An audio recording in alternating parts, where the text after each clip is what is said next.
Chapter 756. Whoosh, Yi Rou's figure appeared like a ghost beside Fang Yan. She arrived almost at the same time as Fang Yan's landing, which showed how much she cared about Fang Yan. She stood in front of Fang Yan and looked at Fang Yan anxiously, asking, "Are you okay?" "I'm fine." Fang Yan shook his head and said, "What was going on just now? Where's Song Transplanting's hammer?"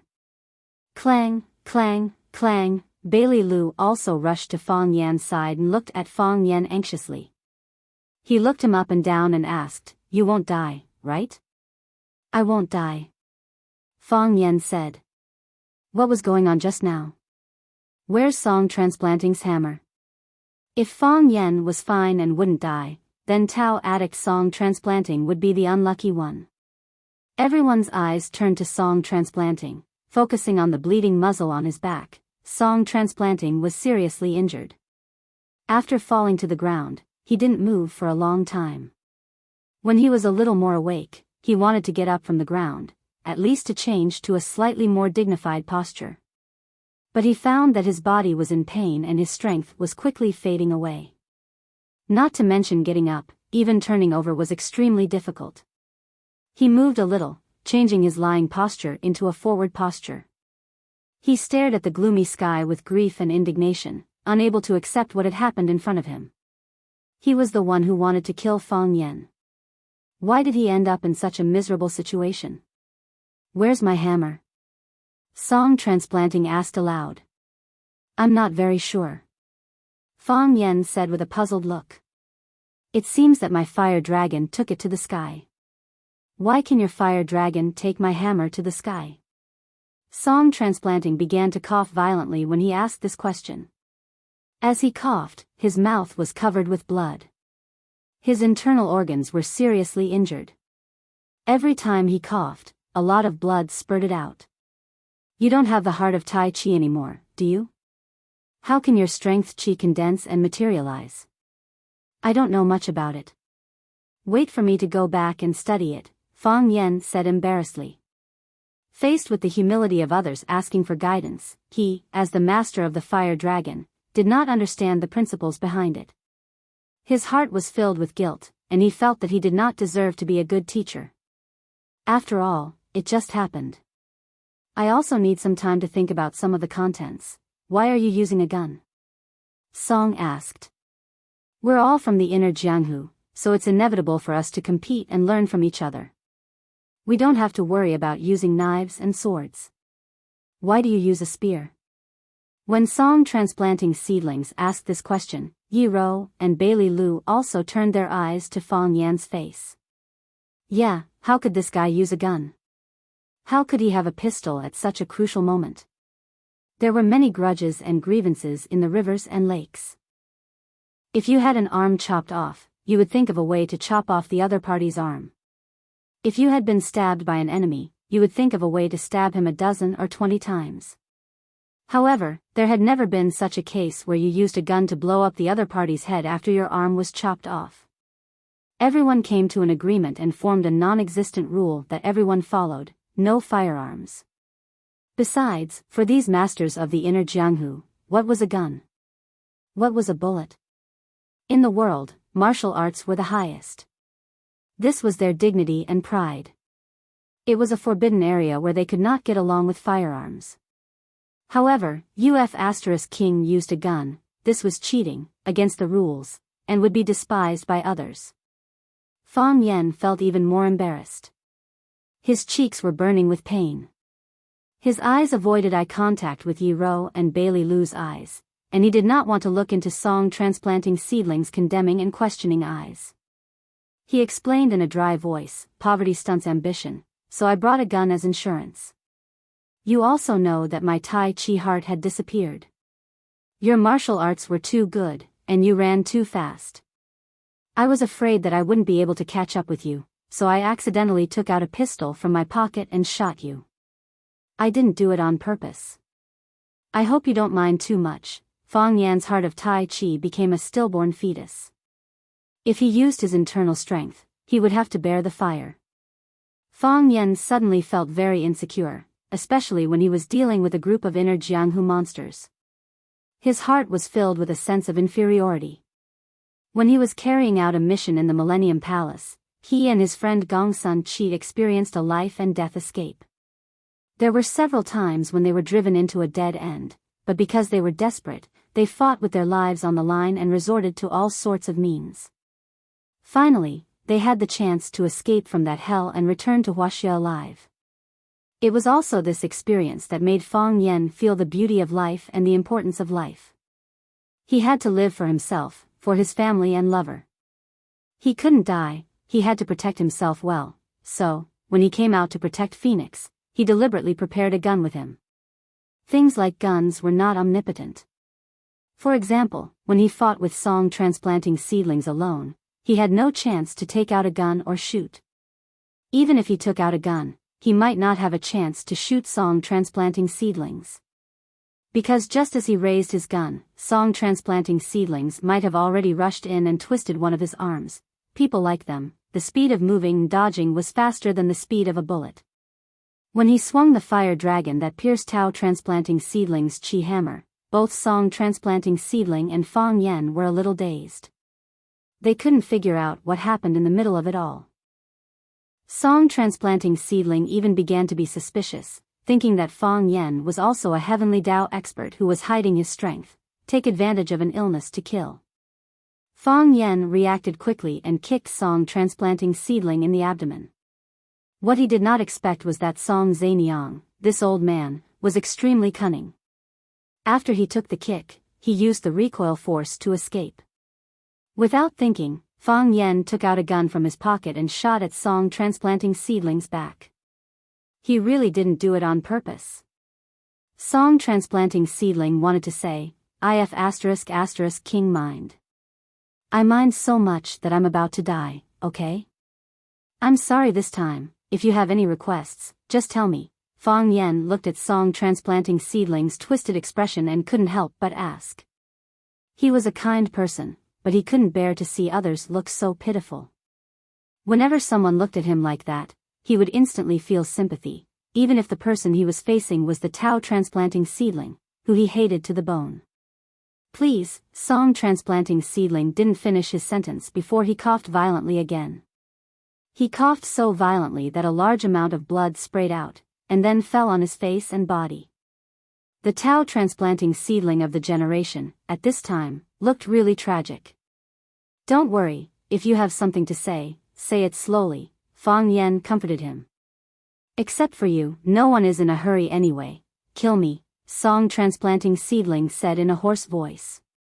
He knew that his important internal organs had been pierced, and even if someone helped him back, he probably wouldn't live past today. Now he was hanging on to his last breath, and he didn't want to die so pathetically. Don't use the gun. He wanted Fang Yan to punch his head, he wanted Fang Yan to smash his chest, he wanted Fang Yan to break his neck, he wanted Fang Yan to, no matter what, don't use the gun. He was the Tao addict, one of the 7 addicts of Huaxia, and he was a famous figure in the Jianghu. He was a legend of his generation, and he was admired by countless people. He didn't want to wait until after his death. When people in the Jianghu talked about him, they would say something like this: Song transplanting seedling was a hero of his generation, and although he didn't manage to enter Taoism, his cultivation was unfathomable, and he was the most outstanding figure in Taoism in 100 years. Unfortunately, he was shot to death by Fang Yan.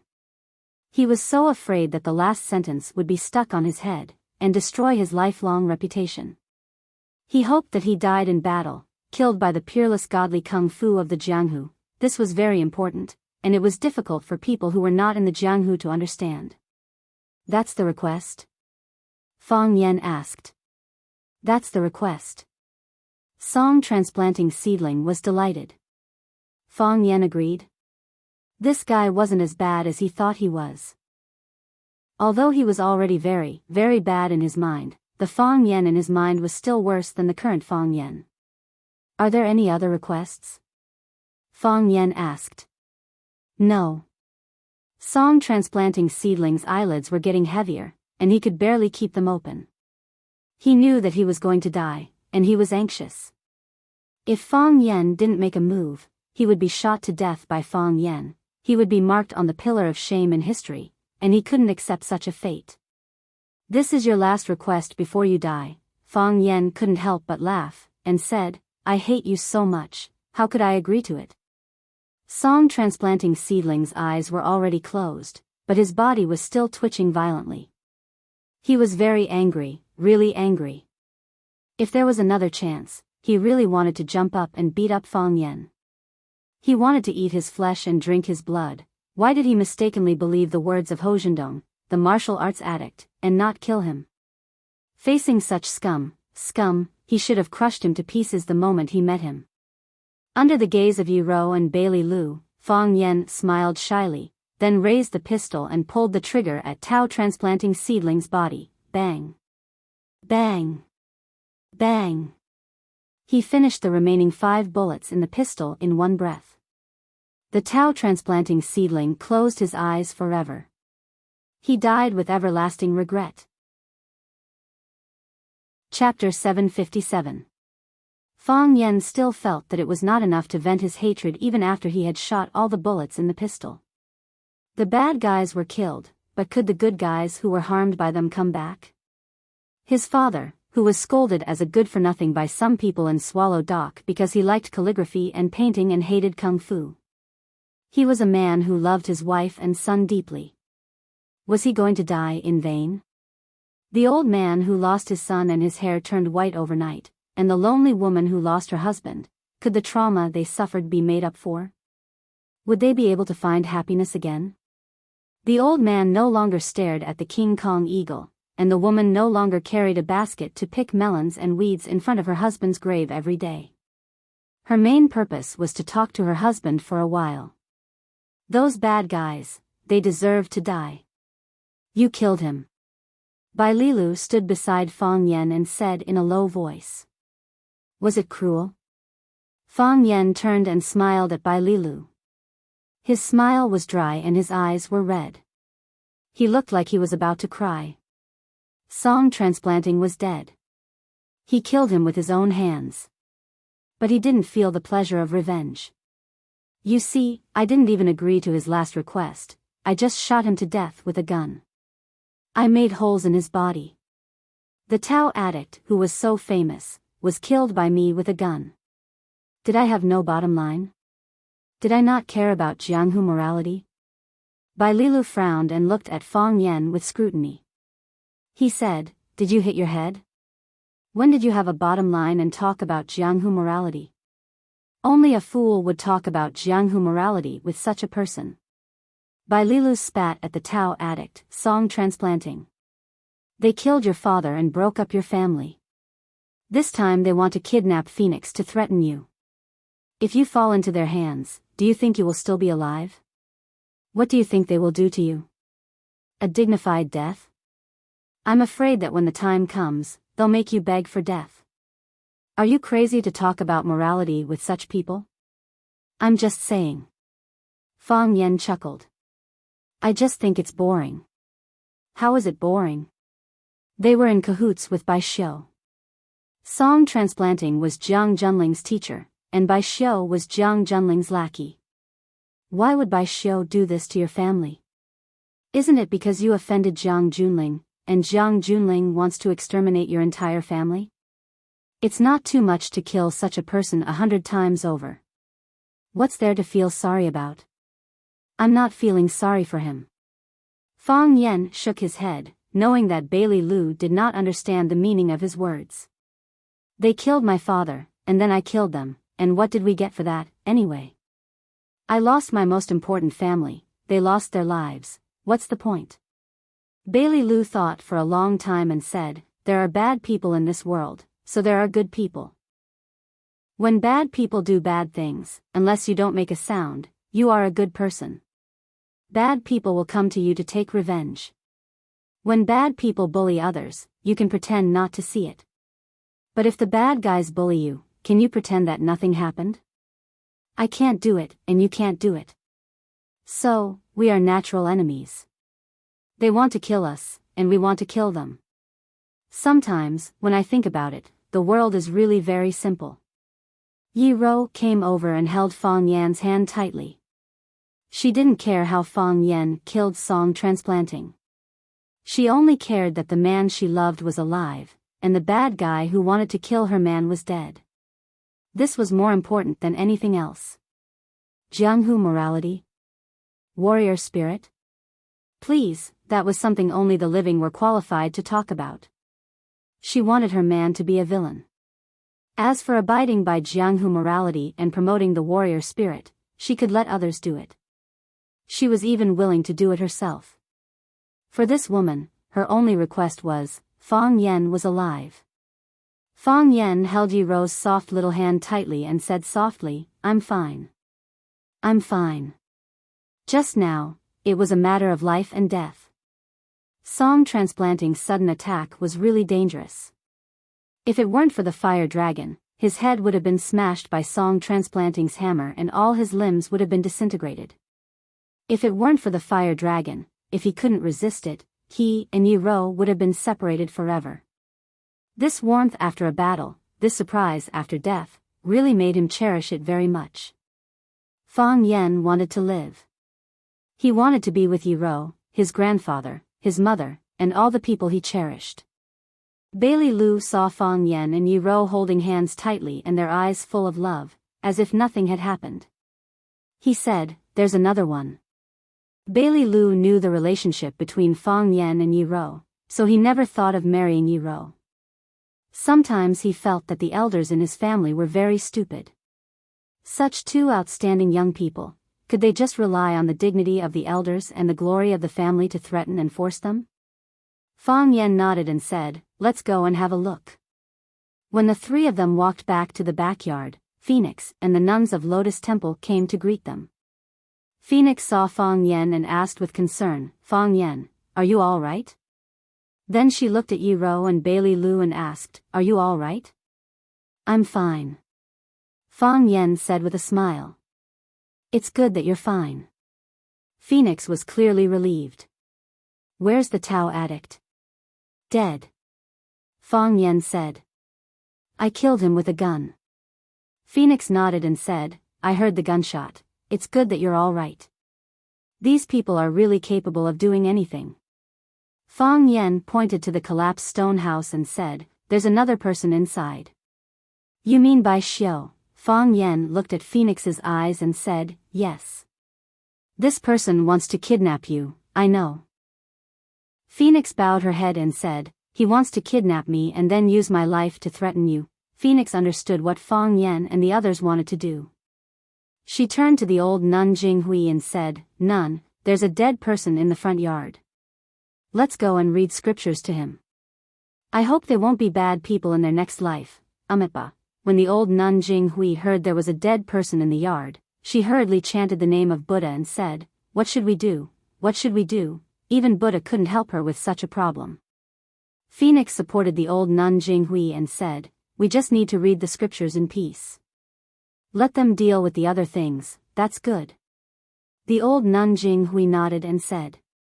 We still need to call the police. After the old nun Jinghui walked away, Bailey Lu looked at the pile of stones and said, it's too troublesome to move the stones away bit by bit.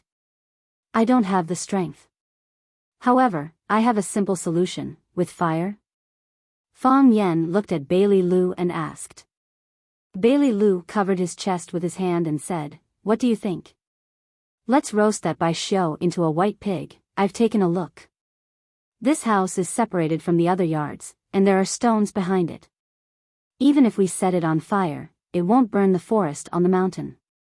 It's best to use fire. No problem. Fang Yan said. Anyway, we have to help Jinghui rebuild the Lotus Temple. Why don't we burn this place down? Fang Yan could kill Song Transplanting rice with a random spear, and he could even burn Bai Xiu into ashes with a big fire. If Fang Yan ranked the people he hated the most in his heart, Bai Xiu would definitely be at the top of the list, ranked first.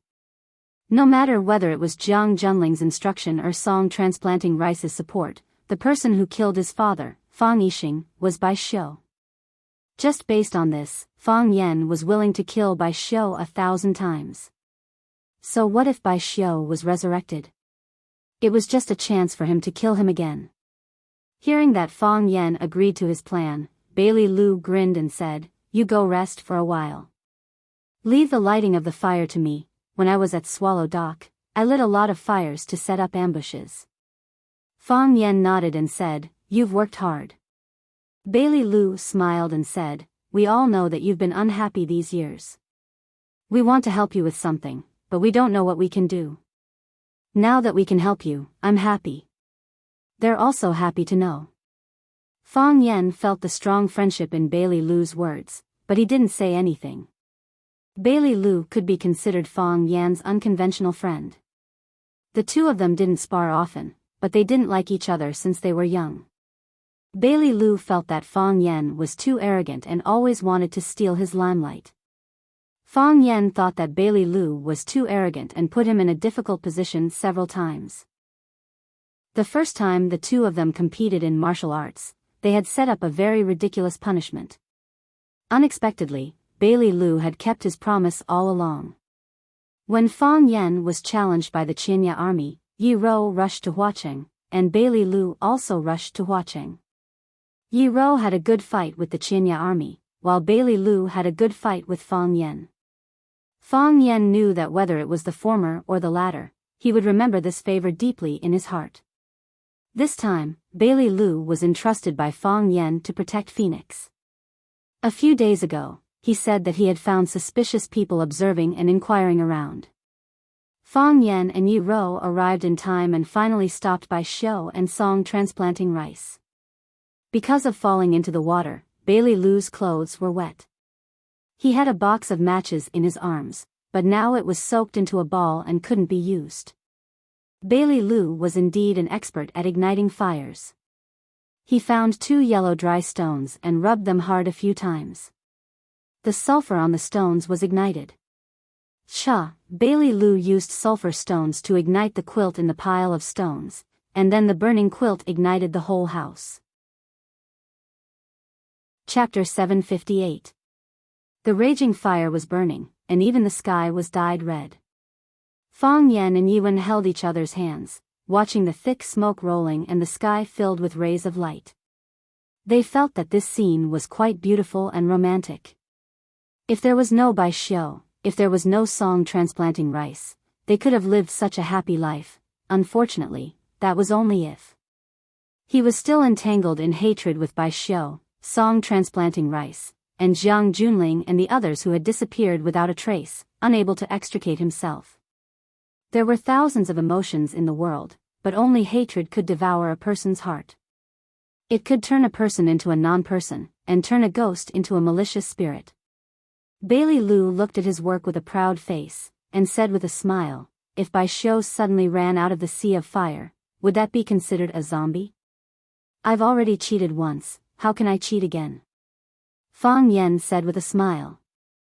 Bailey Lu nodded, and said, "If he can still escape like this, then he can only be considered lucky. Let's go, we'll go comfort those monks.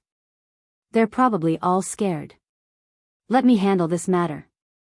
Fang Yan said aloud. In any case, he now had the identity of a Xian department's official, so it was still very easy for him to handle some matters. "Naturally, it's up to you to handle it," Bailey Lu said with a smile. "You're now a member of the government. Doing this kind of thing is to uphold justice and get rid of evil for the people. If I do this kind of thing, I won't be able to bear the consequences, and I won't be able to get rid of a lot of trouble. If you're willing, I'll also give you the identity of a Xian department's official," Fang Yan said with a smile. "What they do is not much different from what the men of Swallow Dock do. Forget it, forget it. I don't want it."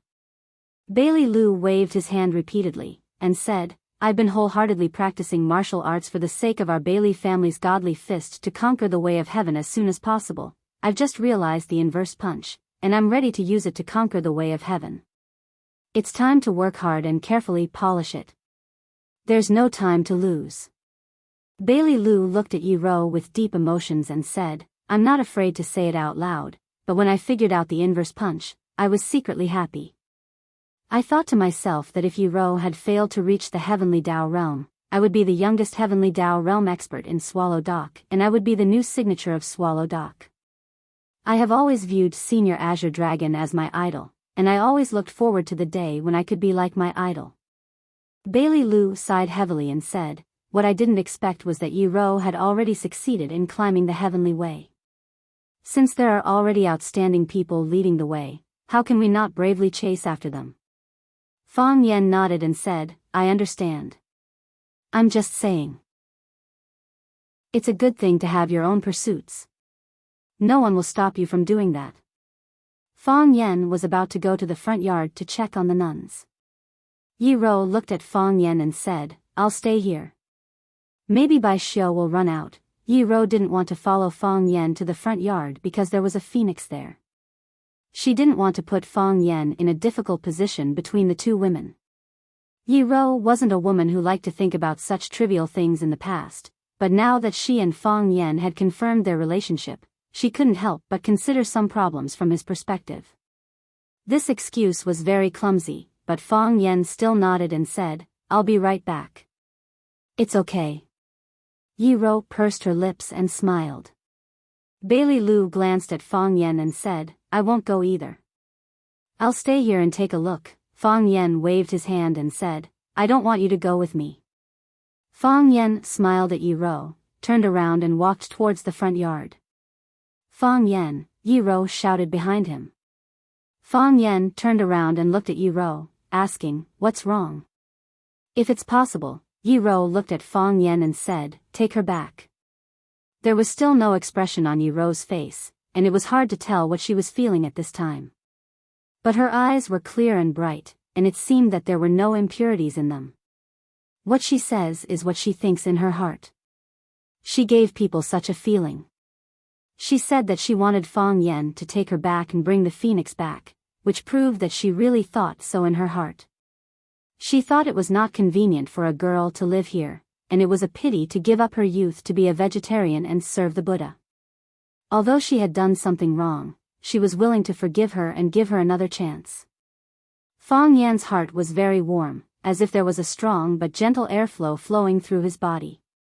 It flushed all the blocked meridians and acupoints in his body one by one.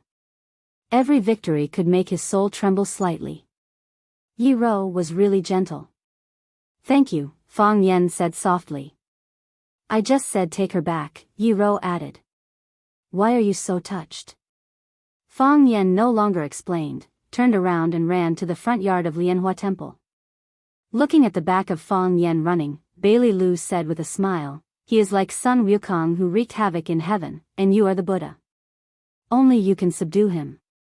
Yi Ro looked at Bailey Lu with dissatisfaction and said, I am Guanyin Bodhisattva. Bailey Lu felt that Yi Ro had changed a lot.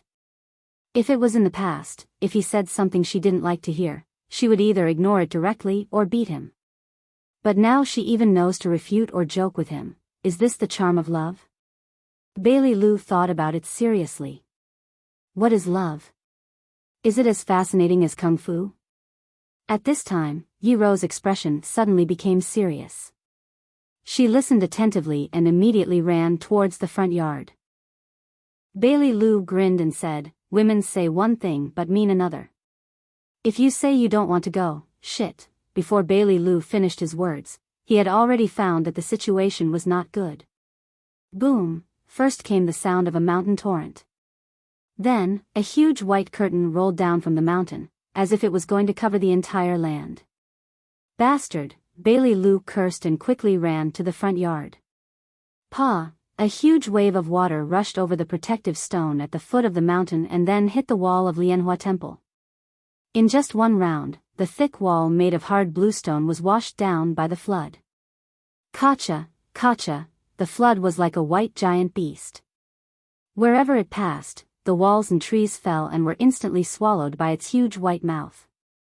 The sea of fire that was still burning just now was suddenly extinguished by the water from the sky, and the jumping waves directly rolled over the collapsed house. Because the water flowed from top to bottom, the speed and strength of the impact were quite amazing. In a short time, the whole Lianhua Temple would be flooded. Even so, there was still a steady stream of water rushing toward Lianhua Temple, a big man in a black suit trotted over and said excitedly, "Young master, all the gaps have been blown up. Now the amount of water released is the highest. I'm afraid that in one round, the whole Lianhua temple will be washed away. Those people will be buried alive. Should we go and beat them when they are down?"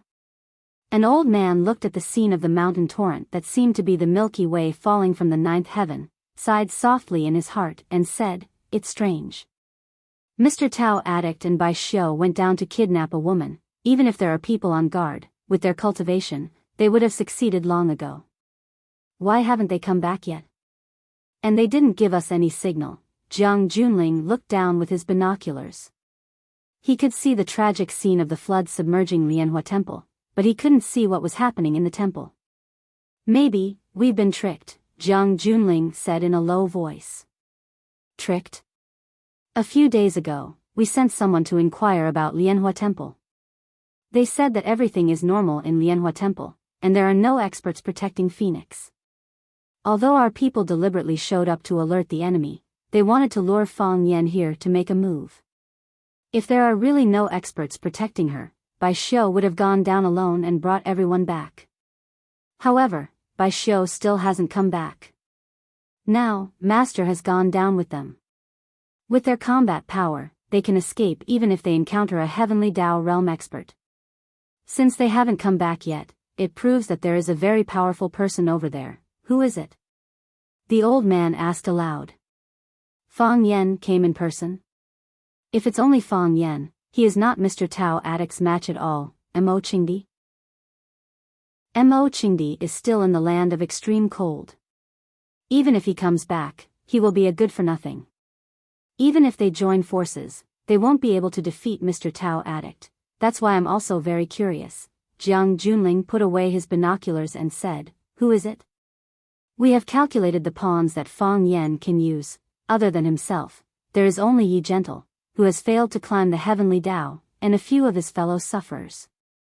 These people aren't even enough to fill the gaps between Master's teeth. Then should we go down and take a look?" the big man asked aloud. "Of course." Jiang Junling nodded and said, "Master and Bai Xiu are still down there. We have to ensure their safety. Take 2 people with you down to take a look. If they are alive, I want to see them. If they are dead, I want to see their corpses. No matter what, you must bring Master and Bai Xiu back." The big man was shocked and said, "Young Master, aren't all of you going down? Why are we going down?" Jiang Junling glanced at him coldly, but his voice was still gentle and firm. He said, "Lianhua Temple has been washed away. Even if there are people alive, you will only be beating them when they are down. Don't worry, we will protect you from the side. If there are any changes, we will be able to rush over to support them immediately." The big man knew that it was difficult to change Jiang Junling's decision. He said, "Young Master, I will take some people down to take a look." Chapter 759. Fang Yan put the drenched middle-aged nun on a flat big stone and gently patted her abdomen to make her spit out all the dirty water she drank. Then he said to Bailey Lu, who was also holding a nun behind him, "Bailey Lu, put the nun down and take a rest. I'll save the rest. Your injury hasn't healed yet. You can't soak in the water anymore." "I'm fine." Bailey Lu wiped the water droplets off his face and said, "It's more important to save people. I won't die." Yi Ro stood by the big stone and was treating the nuns who had been fished out of the flood. Hearing Fang Yan's words, Yi Ro stood up and said, "You guys stay here. I'll go save people." "No need."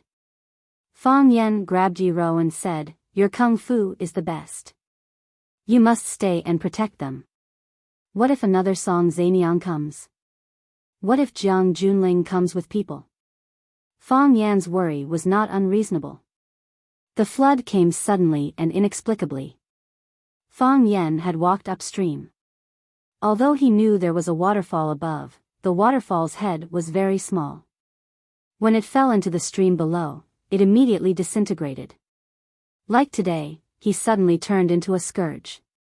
This was something that had never happened before.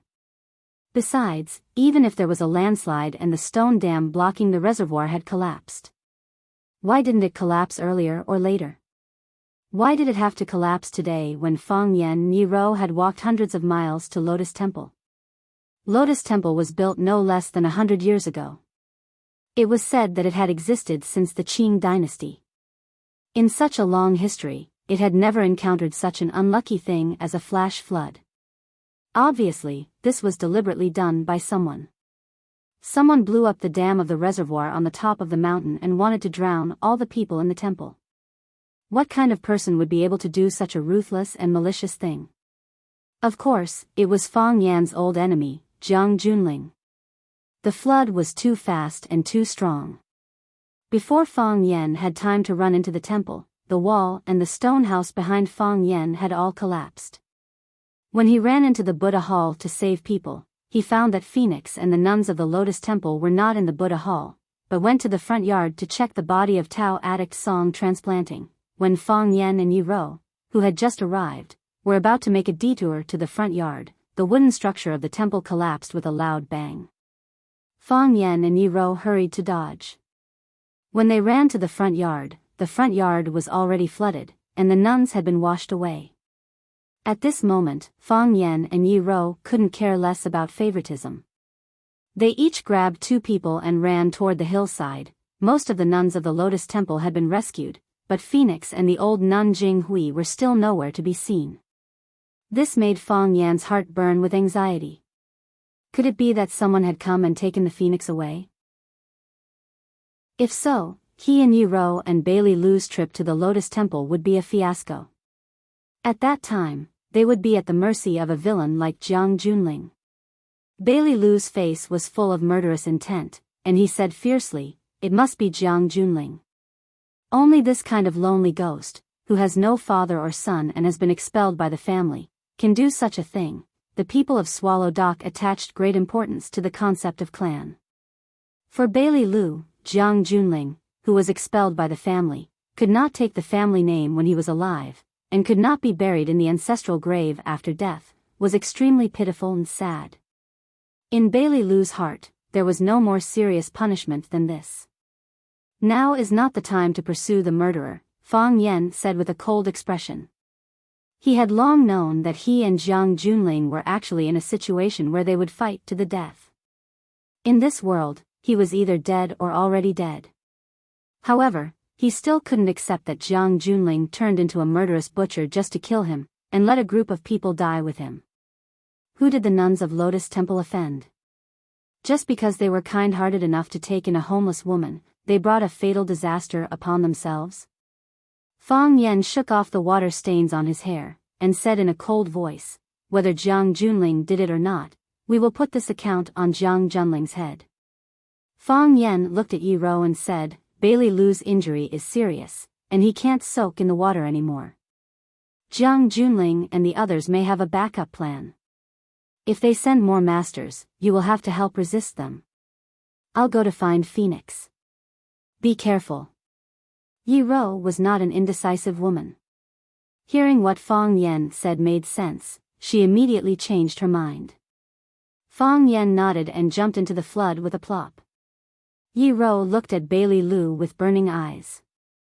Bailey Lu pointed to the wound on his chest and said, "I'm really injured." "Fang Yan is also injured," Yi Rou said. "Okay. I owe you too." Bailey Lu didn't know whether to laugh or cry. He took out a bottle of medicinal powder from his pocket and poured it on his wound. Then, he jumped into the flood with a plop. Because Lotus Temple was at the foot of the mountain, the continuous flood raised the water level at the bottom of the U-shaped gully, and the entire jungle was flooded. In the vast sea of water and the gloomy jungle, if there was someone accompanying him, Fang Yan's situation would be slightly better. Although Fang Yan had been holding on, Yi Rou knew very well that he was also injured. He was injured when he came back from the Millennium Palace mission, and his injury had not healed until now. "Thank you," Yi Rou shouted at Bailey Lu, who was swimming forward vigorously. Bailey Lu grinned and thought that this woman was really interesting. She would do anything for her man. Bailey Lu was very curious. If he didn't take the initiative to jump in just now, would she have kicked him down? The answer to this question was not too difficult to guess. In less than 2 seconds, Bailey Lu nodded firmly. He thought that she would definitely do that. With his understanding of her, she would. With a wife like this, what more can I ask for? Bailey Lu had to admit that he was a little envious of Fang Yan. It seemed that he would never be able to catch up to him in this lifetime. He was inferior to him in all aspects. Fang Yan was completely soaked in the water. At a glance, he saw that without the water, he was only a tree. The flood rushed from top to bottom, and naturally, it brought people or things downstream. Now that the main temple of Lotus Temple had been washed away, only a few lonely stone houses were helplessly fighting against the flood. A large area of the forest below was flooded, and the deepest part of the water had already reached the top of the trees. Fang Yan looked around blankly, not knowing where to find Phoenix. Phoenix! Fang Yan shouted loudly. No one answered. Phoenix! Fang Yan shouted as he swam deeper into the forest. Still no one answered. Further downstream was the bottom of the mountain stream, where the water was the deepest. Fang Yan was not afraid of water. When he was at Swallow Dock, he often went into the river with his friends to catch fish and shrimp. His friends all developed excellent swimming skills.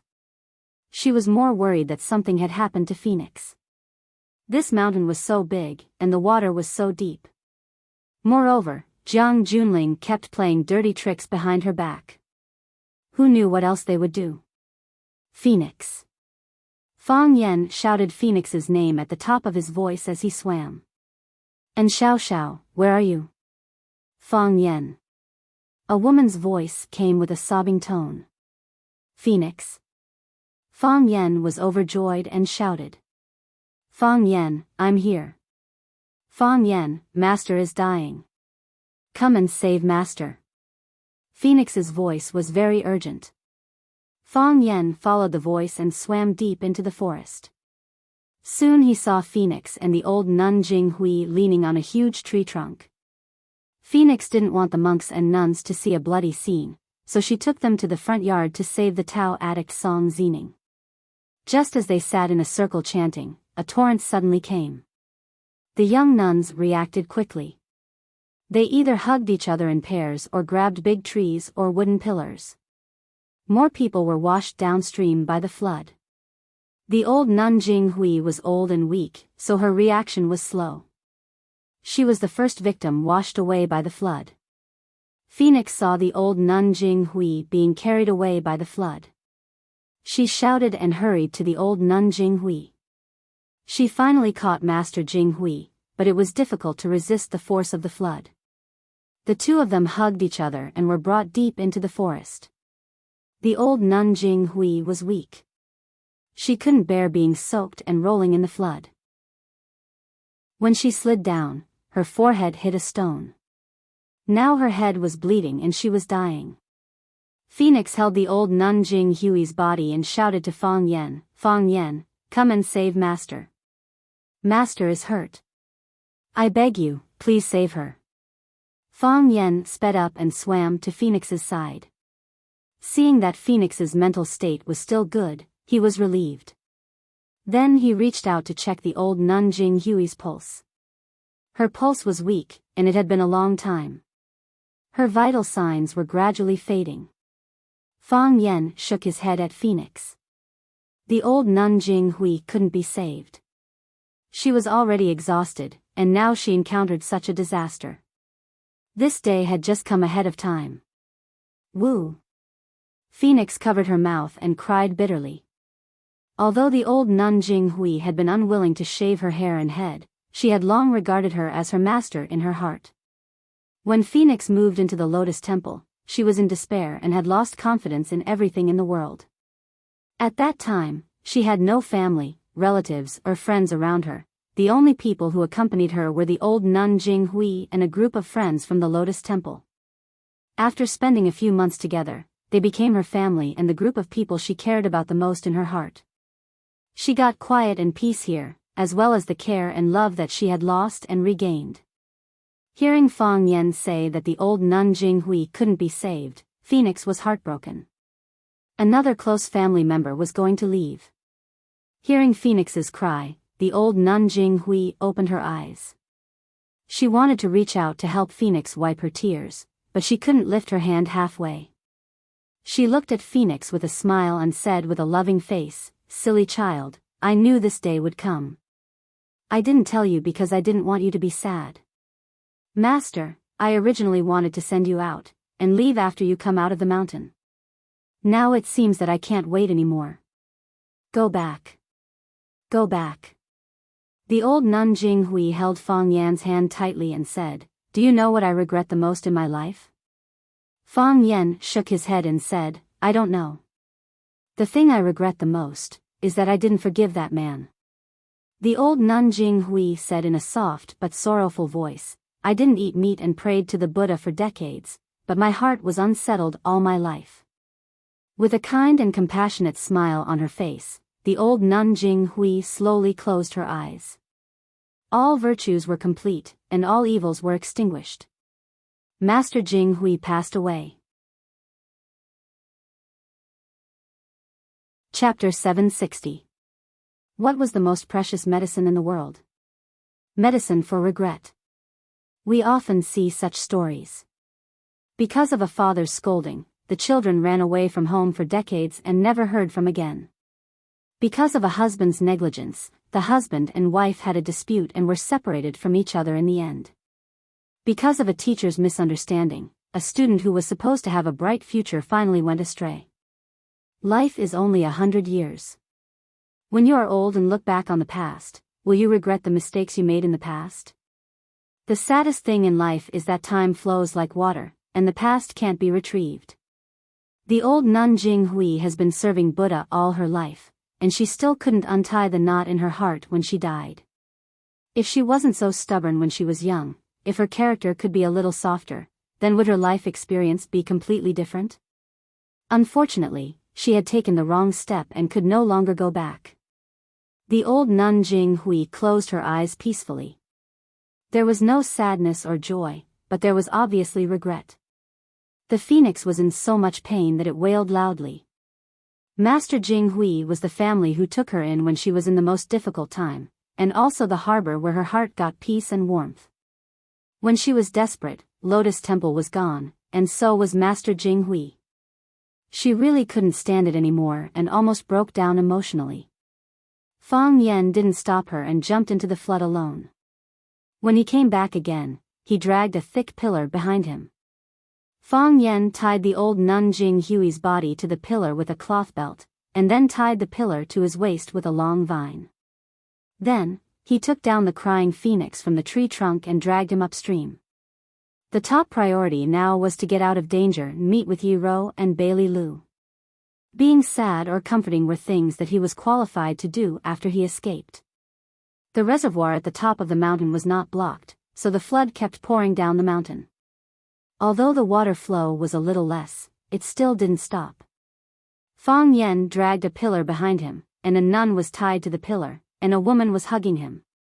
The woman cried so much that she almost lost consciousness. Swimming against the current, dividing the water and moving forward, it had to be said that Fang Yan felt very tired now. Fang Yan did not utter a word. He was like a stubborn water buffalo, desperately fighting against the flood. He dragged the phoenix and the nun Jinghui and rushed to a safe place halfway up the hill. After Bailey Lu jumped into the flood, he soon lost track of Fang Yan. He didn't know where to go in the vast ocean and the vast forest. However, since Fang Yan was going to look for Phoenix and Jinghui, he naturally had to go downstream to look for them. After all, water flows downwards. Therefore, Bailey Lu also swam downstream. Just then, he saw two men in black climbing up a big tree in front of him, sneakily looking at something. Bailey Lu's eyes were cold, and he plunged into the flood. "Big brother, the water is too strong, those people are either drowned or killed, let's hurry back," the lanky man advised. "That won't do." Fatso shook his head and refused. "We were ordered by eldest young master to look for someone. If we don't even find a shadow, won't eldest young master tear us apart when we return? Did you forget what eldest young master said? If he's alive, I want to see him. If he's dead, I want to see his corpse. I also know that eldest young master has a bad temper today, but this place has become a vast ocean. Even if Mr. Tao Addict is still alive, we can't find him, can we? Besides, I guess, the lanky man lowered his voice and said, maybe he's already dead. Why do you think so? Fatso was surprised. Mr. Tao Addict is one of the 7 addicts of Huaxia. It is said that his kung fu is more powerful than the 3 dragons and 7 tigers, who can beat him and Bai Xiu together. Didn't you hear what Master Li and the others said about him? They called him a living immortal. Think about it, if he's safe and sound or has completed the task, won't he go to meet us? No matter what, he should at least say hello to us. Don't talk nonsense. We'd better look for him again. If we really can't find him, what are you looking for? Bailey Lu revealed his big wet head under the tree and asked with a smile, maybe I can help. Really? The lanky man was overjoyed and said, have you seen an old man in a black robe? He looks dark and skinny. Yes, Bailey Lu nodded and said. Really? Where is he? Fatso pulled his partner and stared at Bailey Lu with a vigilant face and asked, who are you? Big brother, he must be a hunter in the mountains. The lanky man pointed at Bailey Lu's face and said, look at his appearance, how rough, look at the deep wrinkles on his face. Bailey Lu was deeply shocked.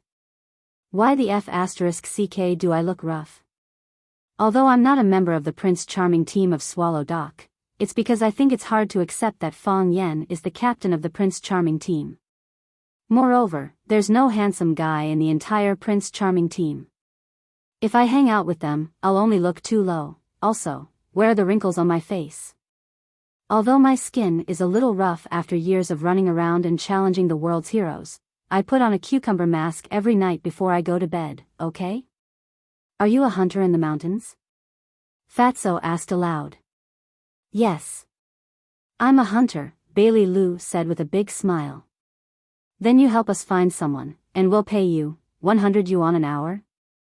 200 yuan? How about this, you help us find someone, and we'll give you 500 yuan, how about that?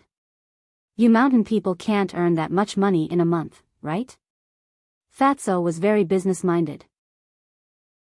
He laughed and talked about business with Bailey Lu. Bailey Lu shook his head and said, how about we change our business model? You think the money is too little? Fatso was very unhappy. These mountain people are really greedy. No wonder people say that barren mountains and unruly rivers produce unruly people. It's a little, Bailey Lu said with a smile. My offer is much more generous than yours. Tell me, how much do you want? You help me find someone, Bailey Lu said with a serious face. As long as you help me find someone, I'll give you 2 lives. Look, isn't my asking price a lot more generous?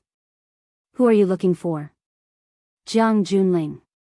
Whose life are you going to give? Both of your lives, Bailey Lu said.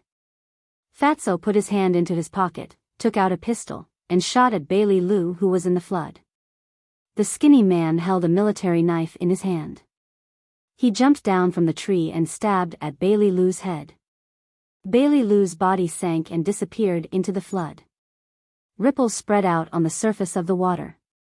Master, we found a body, and we've sent people to retrieve it. A man in black ran to Jiang Junling's side and reported in a low voice. Jiang Junling was a little interested and said, let's take a look. So, he brought a large group of people to the edge of the water and saw 2 men in black jump into the flood. They dragged a body from the water far away and swam toward them. Pooh! The 2 men in black put the body on the river and carefully stepped aside. When the others saw the body, they all held their breath and stood there quietly. Jiang Junling looked at the body on the ground, squatted down and searched his body. He said, he was killed by a gun. There are 6 holes in his body, and a total of 6 bullets were used. Master, please restrain your grief, a white-haired old man said aloud. Jiang Junling nodded and said, I'm not sad. This was originally expected, according to Master's character, if everything went well, he would have come back to meet us long ago. The reason why he hasn't come back is that he has encountered some bad things. Mr. Tao Attic's kung fu is excellent. Who killed him? It doesn't matter who killed him. Jiang Junling said calmly, in the end, I will only put this on Fang Yan's head, as long as there is a creditor. I also like such a creditor. But he owes me too much. How will he repay me in the future? Master, Mr. Tao Attic has already left. I'm afraid Bai Xiao has also met with a mishap. After all, we still acted a little too late. Jiang Junling said in a deep voice. If we had blown up the dam of the reservoir earlier, we might have been able to help Master and Bai Xiao. No matter what, we have to see him, dead or alive. No matter whether Bai Xiao is dead or alive, we have to find him, understood? Someone beside him responded. We will increase the manpower to search. No need. Jiang Junling rejected this decision and said, haven't we already sent people out? I believe they can bring him back. Jiang Junling looked at Song Zunyang's pale body in the flood and said, Master, you must feel very wronged in your heart, right? A Tao addict, a genius in martial arts, was killed by a pistol in the end. The only person who could do such a thing was probably Fang Yan, who was cruel and merciless, who had no bottom line. He deliberately shot you with a gun in order to humiliate you before you died. He is really an opponent with a strong character. I have searched your body. There are 6 holes in your body. Fang Yan used 6 bullets, I counted several times. The reason why I counted so clearly was that I was going to make 6 holes in his body and use 6 bullets. I even remember the position of each bullet clearly. Fang Yan is also a master in Jianghu. I think when he was shot alive, he should be able to understand how you feel at this moment, right? Jiang Junling took out a handkerchief from his pocket, wiped the tears from the corners of his eyes, and said in a deep voice, Master, take care, let's go back. When a great man passed away, everyone was heartbroken. In the end, they left Song Zunyang's body on the shore and ran away. Chapter 761. The one with a gun was killed by a gun, and the one with a knife was held hostage by a knife. Fatso wanted to shoot Bailey Lu with a gun, but Bailey Lu knocked him down from behind. After falling into the water, his gun was taken away, and his chest was shot by a bullet. The tall and thin man stabbed at Bai Lilu's head with a bayonet. As a result, after the attack failed, he was pressed into the water by Bai Lilu. He was suffocated to death. After being dragged out, he automatically became Bai Lilu's captive. Bailey Lu and the tall and thin man hid behind a boulder. The tall and thin man pointed to a dense forest in front of them and said, Master. Jiang Junling is hiding there. We can't get any closer. They have binoculars in their hands. It's easy to find us. Bailey Lu nodded and asked, how many people are there? There are about a dozen people now. How many masters are there? I think everyone is very powerful. That's because you are too useless. Bailey Lu said with a sneer. Tell me, should I kill you with a knife? No, no. The tall and thin man was scared and said, you promised me. As long as I lead you to Jiang Junling, you will let me live. I did say that, but I'm regretting it now. Bailey Lu said impatiently. What if you shoot me from behind when I'm fighting with the people from the general's side? Do you know how the big shots die? I don't know. Failed miserably in a simple task. Bailey Lu said with emotion. Look at Song Zaniang, such a powerful figure, even Yi Gentle couldn't stop him, but he was shot to death by Fang Yan. Don't you think it's unfair? No, no, I can't do such a thing. If you don't believe me, you can knock me out or tie me up with a rope. Bailey Lu thought for a moment and said, that's good. So, Bailey Lu chopped the back of the tall and thin man's neck with his hand. The tall and thin man's eyes darkened, and then he fell into the flood. Bailey Lu lifted his body out of the flood and threw him on the corner of the boulder. In this way, he would not fall into the water and drown. Bailey Lu looked in the direction of the dense forest and then buried his head in the deep water. The water rippled, and he had already dashed several meters away. By the time they climbed ashore 100 miles, Jiang Junling and the others had already fled a long time ago. Song Transplanting's body was left on the shore. Because of the hot weather, there were already flies flying around. Bailey Lu sighed and thought that the Tao addict of Huaxia's 7 addicts had such an ending.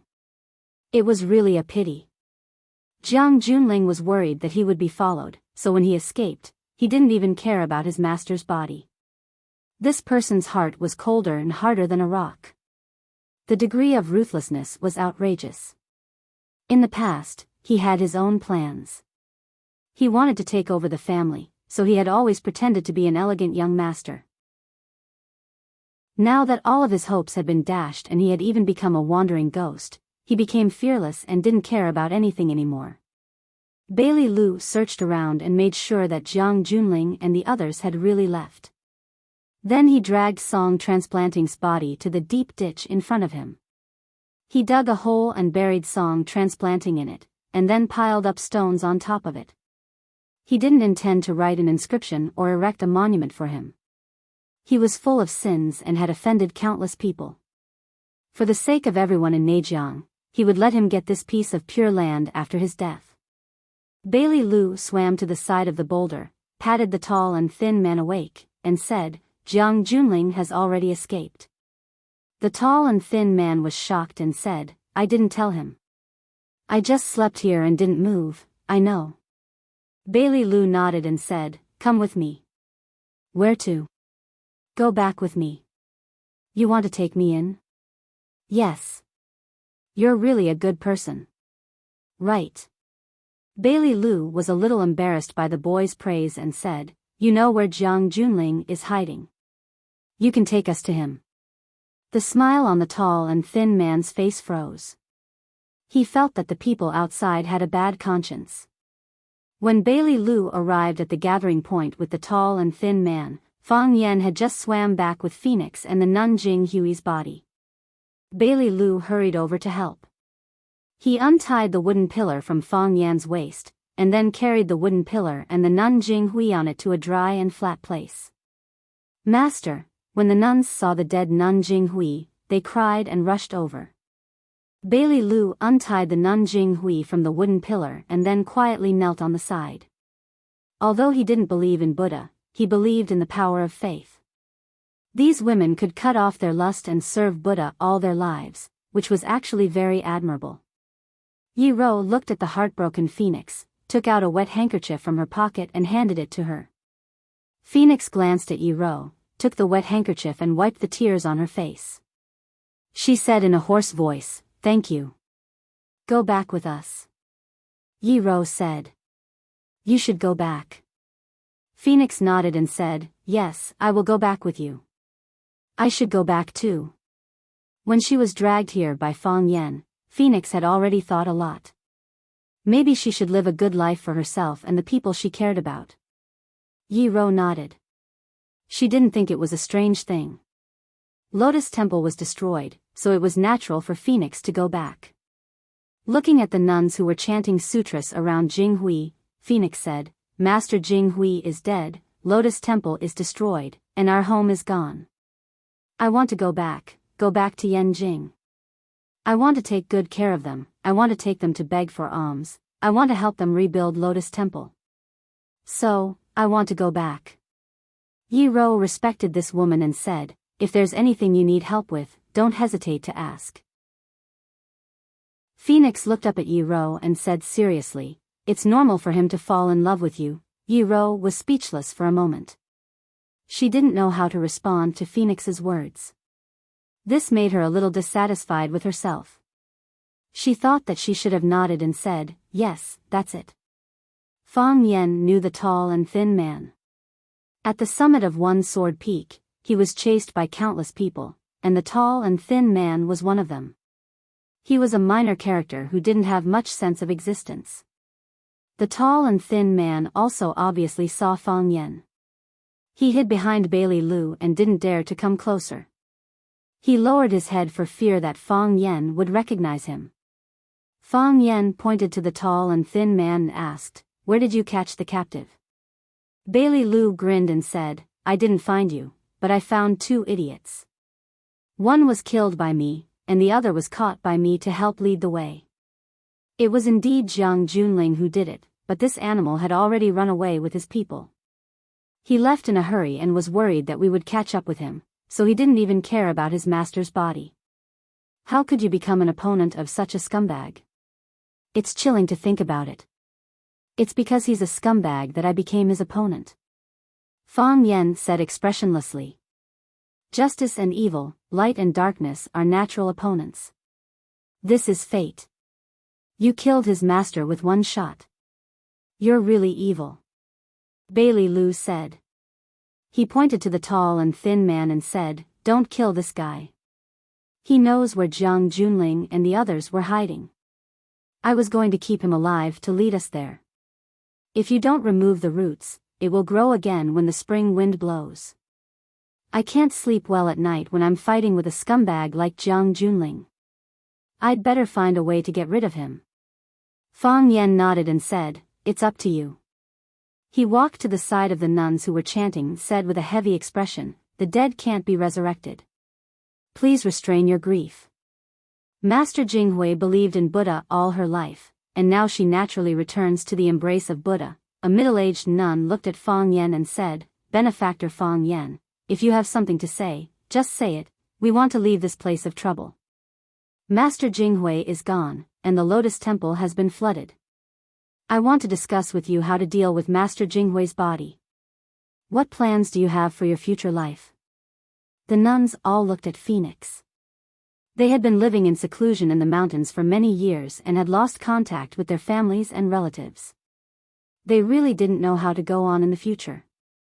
Phoenix wiped the tears on her face and said, "Master Jinghui naturally has to be cremated according to her wish when she was alive. At that time, we will put her ashes into the flood and let her merge with the mountain. The Lotus Temple has been destroyed. Martial uncles and martial sisters, come back to Yanjing with me first. I will settle your daily life, and then beg for alms to rebuild the Lotus Temple." Fang Yan nodded and said, "That's good. Are you okay?" "I'm fine." Phoenix looked at Fang Yan, and her mood miraculously calmed down. Those restless fantasies and the feelings of guilt had all disappeared. Phoenix had been reborn from nirvana. She no longer lived for herself. She wanted to live for the people she cared about. When Fang Yan threw the torch into the pile of firewood, the firewood that he had specially found suddenly burst into flames. The nuns gathered together and chanted the Ksitigarbha Bodhisattva Original Wish Sutra. The fire lit up the sky, and the soul of a kind old man returned to heaven. Fang Yan looked at the dancing flame and thought, Jiang Junling is carrying another life on his back. Chapter 762. Lu Chaoga had been very busy recently. The smartphone developed by Chaoyan Technology was in full swing. This phone would be equipped with Chaoyan Technology's unique Rubik's Cube energy technology, which would surpass all smartphones on the market by 3 to 5 times in terms of battery life. For example, the battery of an Apple phone could only be used for 1 day, but Chaoyan Technology's solar panel could be used for 3 to 5 days. Would this be an unexpected surprise for those who looked down at their phones all day long? Of course, it was not enough to just have a strong battery life. The counterfeit factory in Shenzhen had long been able to make smartphones that didn't need to be charged for a week or even half a month. But, have you heard of their name? Nokia, the mobile phone overlord of the past. Can you still see them now? They also had to put more effort into other functions of the phone, striving to achieve a price that would allow consumers to accept, but also allow consumers to accept. Therefore, the motherboard, hardware, and built-in software of this phone were all studied and communicated by Lu Chaoga's team one by one. She hoped to be able to create a phone with fighting power and appeal in the market. After a meeting with a design group and finalizing the appearance of the phone, Lu Chaoga stretched her waist and walked to her office with the finalized manuscript. The secretary, Xiao Meng, followed closely behind and seized the time to report to her. She said, "Chairman Lu, when you were in a meeting, Wanda Energy's president Zhang came to visit. I said you didn't have time today, so I helped you decline. Longtu Group's president Zhang called. I said you were in a meeting and asked if you needed to call her back. She said no, and Mr. Fong also called. Lu Chaoga's footsteps didn't stop. She walked straight into her office, sat down on the office chair, and took a big sip of the black tea that was just the right temperature. She looked up at Xiao Meng standing in front of her and said, Fong Yan? It's Fong Yan. Mr. Fong. Xiao Meng said with a smile. He said that no one answered your phone, so he asked me if you were busy. Lu Chaoga took out her phone from the drawer, and there were 2 missed calls. Fong Yan's number was displayed on the phone. What did he say? Lu Chaoga asked while playing with her phone. He didn't say anything. I said you were in a meeting, and he said he wanted to treat you to dinner tonight. Lu Chaoga looked at the time on her phone and said, What's next? There will be a meeting in 10 minutes. Xiaomeng opened the notebook in her hand and said, It's a meeting about the energy industry. Yan Yunlin, the deputy director of the National Department of Energy, invited Chairman Lu to attend. Thinking of the old man who always looked at her chest with his triangular eyes, Lu Chaoga's mood became bad. Although that man couldn't do anything to her, she didn't like his gaze. You can't scold people just because they looked at you a few times, right? If that was the case, what she had to do every day was to scold people desperately. Lu Xiaoga's cold face and voluptuous body had indeed caused her a lot of trouble, especially during business negotiations. The other party's gaze was always on her face, and it was only under her repeated reminders that the progress of the project could continue to move forward. Let Qin Shi attend the meeting on my behalf. When Lu Chaoga thought of this, she immediately made a decision. She wouldn't attend the energy meeting. Instead, a deputy director of Chaoyan Technology would deal with the officials. Anyway, Qin Shi was a member of the Qin family. Even if Yan Yunlin didn't like him, he wouldn't dare to put on airs in front of him. At most, he would complain that Chaoyan Technology didn't care enough about the policy. But Director Yan said that, just say I don't have time. Lu Chaoga pushed away her chair and stood up. It's decided. Call Director Qin. I'll go back first. Okay, Director Lu. Xiaomeng hurriedly agreed. Seeing that Lu Chaoga was about to walk out of the office, Xiaomeng added, Director Lu, say hello to Mr. Fong for me when you see him. Lu Chaoga paused, turned to look at Xiaomeng, and said, I may not see him. After that, she quickly walked out of the office. Xiaomeng looked at Lu Chaoga's back and laughed. She whispered, Principal Lu will only be so excited when Mr. Fong comes back, otherwise, you wouldn't have left such an important meeting early. After a pause, she said, I don't know when Mr. Fong and Principal Lu will get married. Many people in the school are asking about it. Everyone wants to attend their wedding. Of course, Lu Chaoga didn't hear Xiaomeng's gossip. After she went downstairs, the guards led by Qin Ying and Fong Yingying immediately crowded around her. Fong Yingying was bragging to Qin Ying, saying that he was the 3rd master of Swallow Fort, and that he was the best after Fong Yan and Yi Ro, and that he was the face of the Prince Charming team of Swallow Fort, such stupid words that no one would believe. Seeing Lu Chaoga coming downstairs, he suddenly jumped up and rolled in front of Lu Chaoga like a ball, saying, Sister, where are we going now? Lu Chaoga glanced at Fong Yingying and asked, Did Fong Yan call you? No. Fong Yingying looked confused. Is Junior Marshal Uncle back to Huacheng? Maybe. Hearing Fong Yingying's answer, Lu Chaoga's mood inexplicably became happy. After Fong Yan returned to Huacheng, he didn't call Fong Yingying, but only called her, and even said that he wanted to treat her to dinner. Junior Marshal Uncle is too much, he didn't even call me when he came back. Fong Yingying immediately acted very sad and indignant. If Sister Lu didn't tell me, I wouldn't have known. Where is he now? Sure enough, after Fong Yingying said that, Lu Chaoga's mood became even happier. Maybe at home. Lu Chaoga said. When Fong Yan returned to Yanjing, he left Fong Yingying and Fong Haohan in Huacheng. Fong Yingying stayed by Lu Chaoga's side, while Fong Haohun volunteered to go to Du Qing's side to protect Leah. Fong Yingying was lively and jumpy, and his way of doing things was very similar to Fong Yan's. One who stays close to ink will be stained black. Therefore, when Lu Chaoga saw Fong Yingying, she always felt very close, and even liked this chubby big boy a lot. Then are we going home now? Fong Yingying asked with a smile. Lu Chaoga nodded and said, home. The group of people went back in 3 separate cars. The cars stopped in front of the villa, and Fong Yingying ran over to help open the door. Lu Chaoga got off the car, and saw that the villa's house was lit. Lu Chaoga's face didn't change, but there was a romantic feeling in her body. She deliberately suppressed her excited steps, and tried to walk slowly and naturally. Just like before. Opening the door of the living room, she saw a man wearing an apron busy in the kitchen.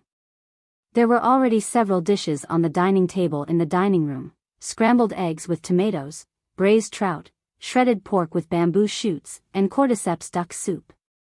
They were all her favorite dishes, and it looked like the dinner was very sumptuous. Lu Chaoga walked behind the man and said, "Let me do it." Fong Yan turned around, looked at Lu Chaoga, smiled, and said, "That won't do. I've already said that I'll treat you to dinner tonight. Besides, you work so hard, and I get so much money every year, but I idle around all day and do nothing. Isn't it natural to make a meal for you to please our big boss?" Lu Chaoga raised the corner of her mouth and said, "It's not like you did nothing. If it weren't for you, there wouldn't be the current Chaoyan technology. Even if it weren't for me, there would still be Chaoyan technology." Fong Yan poured the eggplants into the oil pan, letting them sizzle as they were soaked in the oil. He looked at Lu Chaoga with a serious face and said, "The Rubik's Cube was left to you by your parents. No one can take it away. With the Rubik's Cube, there will be Chaoyan technology." Lu Chaoga knew that Fong Yan wasn't willing to accept her gratitude, so she looked at Fong Yan and said, "How are Grandpa and Auntie's health?" Fong Yan shook his head and said, "My mom's health is fine. She grows vegetables and reads books every day, and even goes to my dad's grave to talk to him for a while. I didn't think they had such a deep relationship before, and I rarely saw them talk to each other. It wasn't until my father passed away that I realized that the feelings of their generation were all hidden in their hearts. Once it's shown, it's like a huge flood, stunning people. I'm so envious." Lu Chaoga also sighed. She thought to herself, if the feelings of their generation were like this, what about the feelings of our generation? My feelings for you, are they hidden too deeply? So deep that even a smart person like you can't see through them? What's there to be envious about? Fong Yan smiled bitterly. My dad is already gone. The more my mom misses my dad, the harder her life will be. I'm afraid that her body won't be able to take it. Right now, I hope that my mom's feelings for my dad will fade a little, so that she can start a new life. You're not a fish, how can you know the happiness of a fish? Lu Chaoga said softly.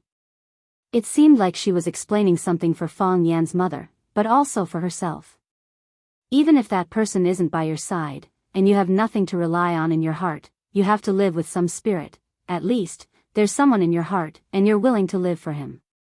Fong Yan sighed heavily in his heart, then said with a smile, I might get married.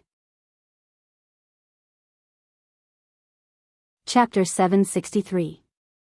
The air seemed to have frozen, only the crackling sound of the eggplant could be heard. After a long silence, just as Fong Yan was about to say something to break the silence, Lu Chaoga spoke first. She looked at the eggplant in the pot and said, Quickly turn the pot, it's going to burn. Fong Yan quickly turned around, picked up the spatula and began to cook. Lu Chaoga looked at Fong Yan's back and said, I'm a bit tired, I'm going to take a shower upstairs. Okay, come down to eat later. Once this braised eggplant is done, we can eat. Fong Yan waved the spatula and poured the chopped green onions and green peppers into the pot, while speaking with his back facing Lu Chaoga. I'll be down soon, Lu Chaoga said softly. After turning around, Lu Chaoga's face became gloomy, and her eyes lost the attractive luster when she just came back. Returning to her room on the second floor, Lu Chaoga closed the door and locked it. She pulled all the curtains on the window tightly, making her room an independent dark world. She took off all the clothes on her body, took off her underwear and panties, and just like that, she walked into the bathroom naked. Splash, she turned on the faucet, and the natural hot spring water of the perfect temperature poured down. Lu Xiaoga stood under the faucet, allowing the water droplets to hit her head and body. Her skin was so white, her skin was so tender, her chest was so full, her thighs were so full, her body was so perfect, there was no flaw on her body. She must be God's favorite child, because when God made her, He added 100% beauty and 100% wisdom. However, this didn't make her mood a little better. She felt very depressed, as if there was a big stone pressing down on her. She felt that her heart was very uncomfortable. This kind of uncomfortable was indescribable. When she was still a young girl, she was able to face the person who killed her parents every day without revealing any flaws. She was able to manage thousands of students in a school, and she was able to develop an energy company that had been established for less than 5 years into a billion-dollar market. However, she just couldn't handle her feelings well. This was truly torturous. It made people toss and turn, it made people feel pain and entangled. Originally, she thought that her heart was already dead, but since when did she regain a new passion? Perhaps it was from the first day he met Fang Yan. What are you doing? No. Let's talk this out. Don't be rash. Even if you're impulsive, you can't beat me. Do I look like an idiot? No, you look delicious. It was the first time that the man she hated so much had displayed such amazing talent.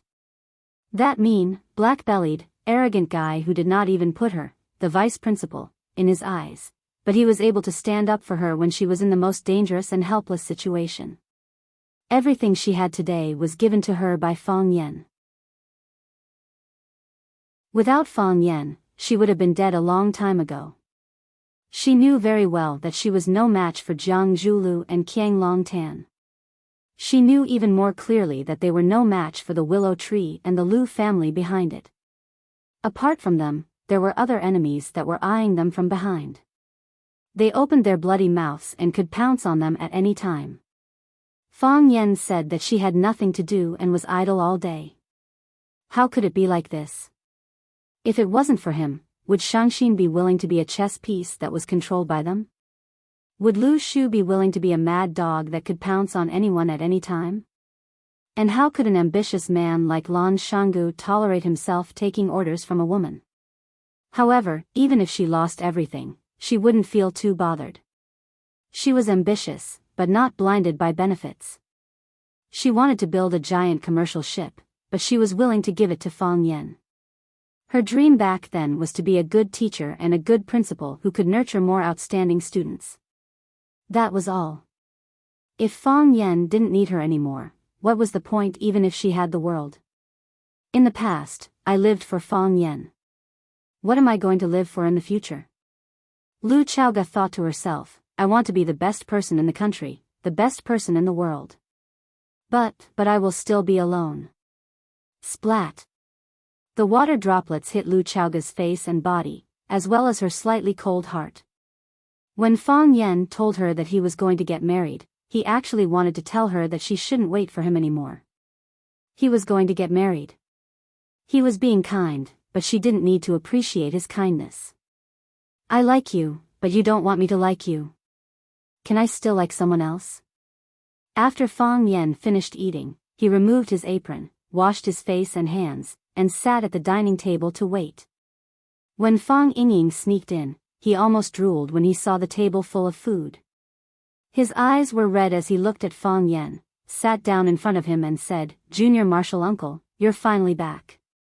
You've been gone for so long without any news, I'm always worried that something might have happened to you. Smack. Fang Yan hit Fang Yingying's hand with his chopsticks and said, Get out. Fang Yingying's hand was red, but he still insisted on stuffing a piece of braised eggplant into his mouth and said with a wronged expression, There's so much food, you two can't finish it. Fang Yan sighed and said, We need to talk about something. It's okay. I'll eat, you guys talk, I won't disturb you. Fang Yingying wanted to reach out his hand to grab more food. Seeing Fang Yan looking at him with a playful expression, Fang Yingying felt a bit guilty and pulled his hand back. He said, "I'll go out to eat, the food outside is also delicious." After saying that, he lifted his butt and ran out. Fang Yan sighed and waited for Lu Chaoga to finish bathing and go downstairs to eat. Lu Chaoga took a long time to bathe this time. After half an hour, she came downstairs to eat in a white set of home clothes. She sat across from Fang Yan and took the initiative to help Fang Yan fill a bowl of cordyceps soup. She said, "Have a bowl of soup first, it's a southerner's habit." Fang Yan took the bowl of soup and took a sip. He said, "It's rare to have such an authentic soup when I go back." Fang Yan's mother was a southerner, so she was good at making soup. Fang Yan's cooking skills were learned from his mother. However, he didn't have many meals at home since he went back to Beijing, so he didn't have many opportunities to drink authentic soup. "If you were in Huaqing, I'd make soup for you every day." Lu Chaoga lowered her head to drink the soup and said casually. Fang Yan squinted his eyes and smiled. He said, "I'm always busy with all kinds of things. It's not easy to stay in one place for a period of time. If you were in Huaqing, I'd make soup for you every day." Lu Chaoga repeated. Although the words used in the two sentences were similar, the meaning expressed was very different. Fang Yan nodded and lowered his head to drink the soup. "Our phone is almost ready. This is Chao Yan's first phone. Recently, the people in the company have been giving this phone a name. Some say Hu Miao, some say Chao Yan, some say Taiyang, and some other weird names. Do you have any suggestions?" "This." Fang Yan put down his chopsticks and thought for a while. He said, "I can't think of a better name in such a short time. You're better at this kind of thing, so I'll let you decide. The model of the phone has been decided. I'll get someone to bring the prototype to you after the assembly is complete." "Okay. I'll try it first." Chao Yan's other businesses are developing well, and the supply of energy products is not meeting the demand. Lanshan Valley and Willow are taking in more and more goods. Will it be dangerous? Don't doubt the people you use, and don't use the people you doubt. Fang Yan said with a smile. Let them be the vanguard. Anyway, the technology is in our hands. It's just that we have to give priority to the Qin family. After all, the Qin family is our major shareholder. I think so too. Lu Chaoga said. Jiang Shangxin is very interested in controlling the Longtu group. She has also shown the wisdom and ruthlessness that a member of the Jiang family should have. Fang Yan nodded and said, when the Jiang family rejects her, we'll use her. When the Jiang family accepts her, we'll replace her. I believe that you'll be able to control the degree. Do you think she can still return to the Jiang family? The Jiang family. Fang Yan thought for a while and said, I don't dare to say for others. If the old fellow from the Jiang family personally talks to her and treats her to a bowl of dumplings that he made himself, maybe she'll change her mind? After all, her surname is also Jiang. But her father, that was done by Qiang Long Tan and Jiang Zhulu. Her hatred might have been exhausted by the Jiang family. You don't trust her? Fang Yan looked at Lu Chaoga, who was sitting opposite him, and said, apart from you, it's very hard for me to trust anyone else. Lu Chaoga lowered her head and finished the soup in her bowl. She wiped the corners of her lips with a napkin and looked at Fang Yan, who was sitting opposite her. With an extremely sincere and serious tone, she said, Me too. We trust each other. Fang Yan said with a smile. You should drink some wine. No, I'm different from you. Lu Chaoga looked at Fang Yan with bright eyes and said. Fang Yan looked into her eyes. He was a little expectant, but more than that, he was afraid. He knew what she wanted to say. He understood this woman. They could even say that they were friends who had gone through life and death together. He saved her life, and she did not hesitate to give him the commercial aircraft carrier that she had painstakingly built. I'm different from you. Lu Chaoga looked at Fang Yan and said. Apart from you, it's very hard for me to fall in love with anyone else. Chapter 764. Apart from you, it's hard for me to fall in love with anyone else, Lu Chaoga said seriously. It seemed that in her heart, there was nothing more serious and important than this in the world. She confessed. Was this a confession? In the end, she still said it. Although she knew that it wouldn't end well, after saying it out, her depressed mood was relieved a lot. The big stone in her chest shifted a little, at least she could breathe normally now. However, after she had done this, her heart was filled with guilt. She put down the chopsticks in her hand, like a child who had done something wrong. She looked at Fang Yan, who had a gloomy expression, and said, I know I'm being selfish by doing this. You purposely rushed to Huacheng, especially made such a sumptuous dinner, and then told me that you're getting married. I already understood what you meant. I'm not stupid, and I'm a very scheming woman, right? I know, you don't want to hurt me, you don't want to make me wait for too long, you want to solve this problem in a relaxed and casual state. Yes, I have to admit, I've become a problem in your heart. It's not like that, Fang Yan wanted to explain. Fang Yan, just like how you understand me, I also understand you. Lu Chaoga interrupted Fang Yan's words. Her feelings were actually the same as Fang Yan's. Fang Yan didn't want her to get hurt, and she also didn't want to put Fang Yan in a difficult position. You know my feelings for you, so you've been avoiding talking about it. It's good to avoid it, at least it won't make our relationship so awkward, at least there won't be a gap between us, and our cooperation has always been so tacit. But now, you've met your destined lady, the woman you want to spend the rest of your life with. You're getting married, and this is something to be happy about. As your friend and business partner, I should say congratulations. Actually, when I heard this news, my heart was very heavy, and I felt very depressed, as if I couldn't breathe. But I still want to congratulate you. You must have chosen a very outstanding woman. You like her, and she also loves you deeply. You two are a perfect match. You are also very outstanding, Fang Yan said in a deep voice. Yes. I'm also very outstanding. I've always thought so. Lu Chaoga smiled and said, after my parents passed away, I was alone. She ate alone, slept alone, read alone, traveled alone, went abroad alone, and then came back to Rosefinch. Under the watchful and guarded eyes of the men, fighting for power with them, many times, I wonder what my life would be like if I hadn't returned from America, if I hadn't entered Rosefinch Secondary. She listened to the Jiang family, married the son of her enemy, and pretended that she never knew about those things. Or was he killed by the father and son of the Jiang family because he resisted, and his body was thrown into the sea? But that is only if. I came to Rosefinch, and you also came to Rosefinch. We met, and you saved my life again and again. You changed my life, and because of me, you changed your own life. I even think, if it wasn't for me, perhaps your father wouldn't have died. This has nothing to do with you. Don't think too much. Fang Yan stopped her. Fang Yan, I can't help but think. I know how much trouble I've brought you, and I know how many enemies I've brought you. The Rubik's Cube is a devil that tempts people to commit crimes. It makes countless people covet it, and it makes them do the craziest and most inhumane things. I can't protect it, and it has always been you who has been protecting it. Many people wonder why I said that Chao Yan is your Chao Yan. She should be your Chao Yan. How much you've sacrificed for it, and how much effort you've put in.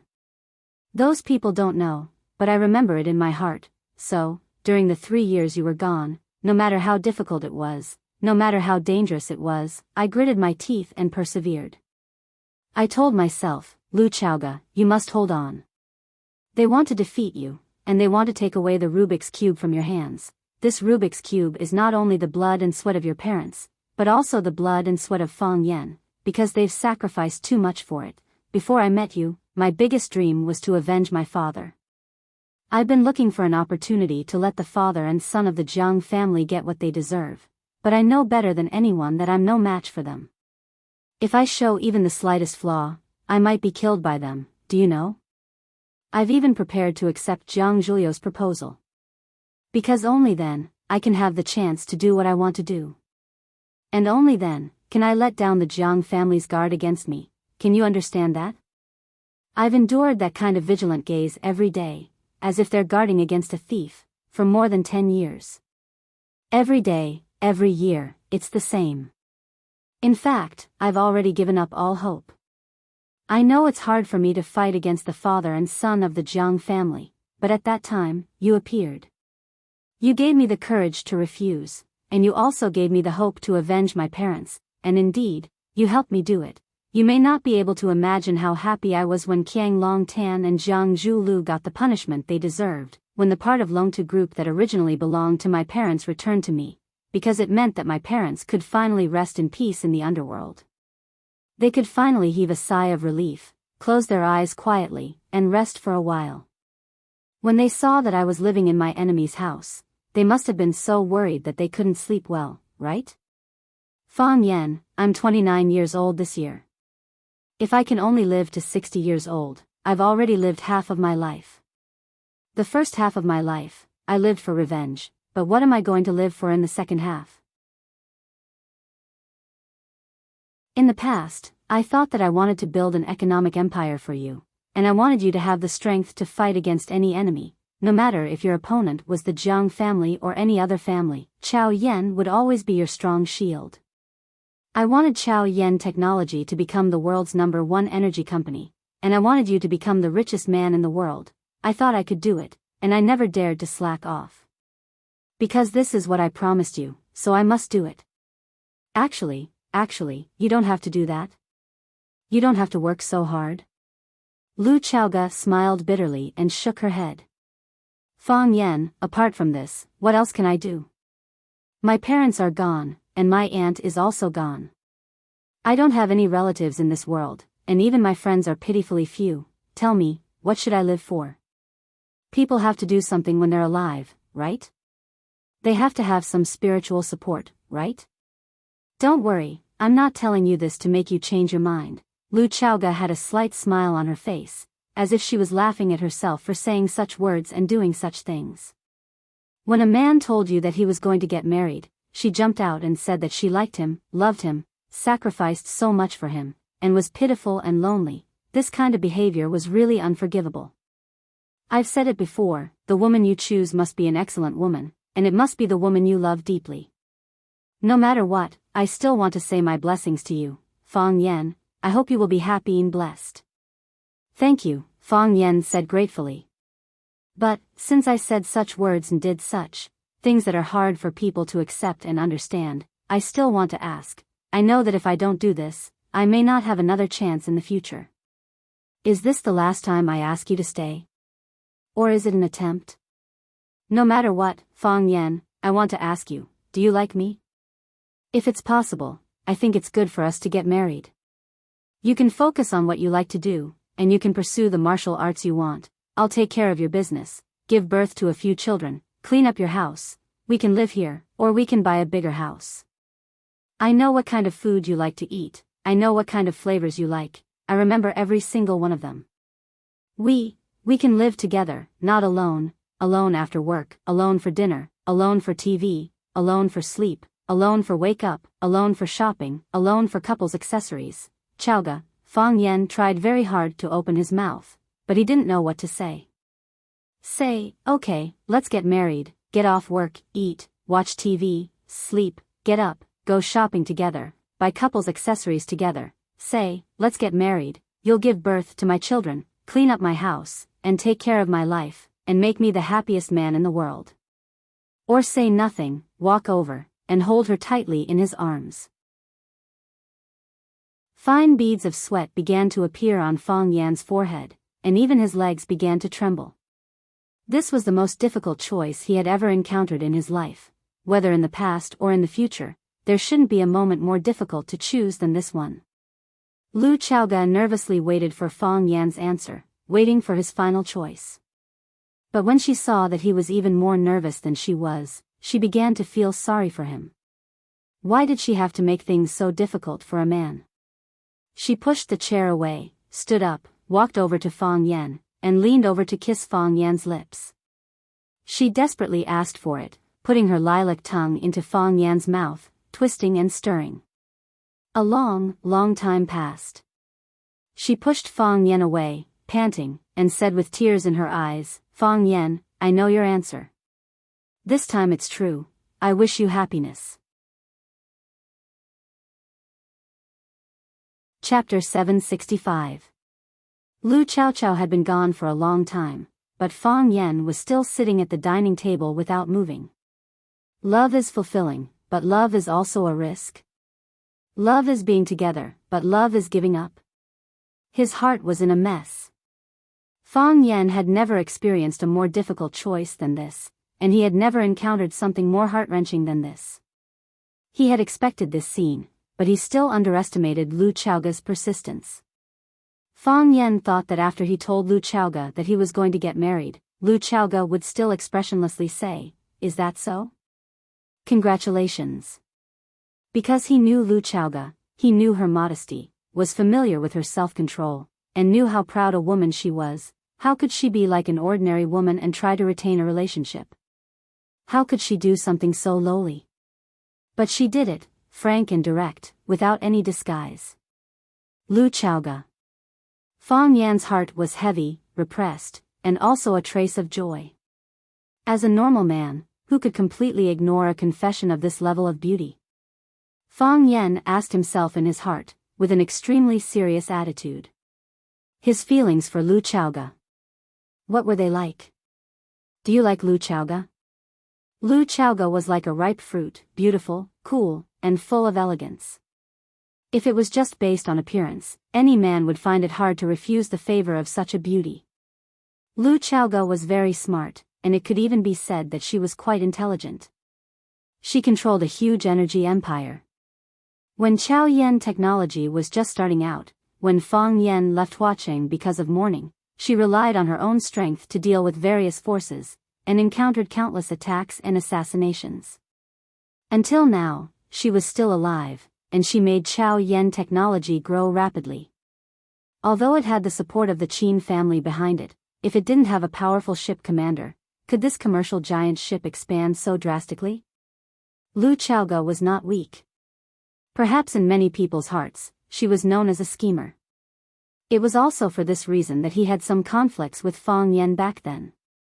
Fang Yan felt that he was being used, so he rationally distanced himself from the relationship between the two of them, positioning Lu Chaoga as an ordinary friend or business partner. But did he do it? Could he accept Lu Chaoga's selfless sacrifice as a matter of course? Could he take everything she gave him without any scruples? Tangible assets or intangible power? Could he simply and crudely close his eyes and ignore Lu Chaoga, who was living a lonely life? Apart from herself, she had no other relatives in this world, not even a single friend. If he pushed her away, what would happen to Lu Chaoga in the future? Could she still live as usual? Could she still live? The sweat on Fang Yan's forehead increased and became denser. He clenched and unclenched his fists, loosened and clenched them again. He couldn't do it. Fang Yan couldn't take it for granted, couldn't be unscrupulous, couldn't be simple and crude, and couldn't let Lu Chaoga live alone, like an orphan. Whoosh! Fang Yan suddenly pushed the chair away and stood up. He strode toward the stairs, his speed getting faster and faster. He rushed to the second floor and rushed to the door of Lu Chaoga's room. Bang bang bang, Fang Yan knocked hard on the door. The door was closed, and no one answered. Lu Chaoga, open the door, open the door. The door was still closed, and the person inside seemed to have disappeared. Lu Chaoga, open the door for me. If you don't open the door, I'll hit the door. As Fang Yan spoke, his body slammed heavily against the door. Fang Yan was an expert in the martial arts world.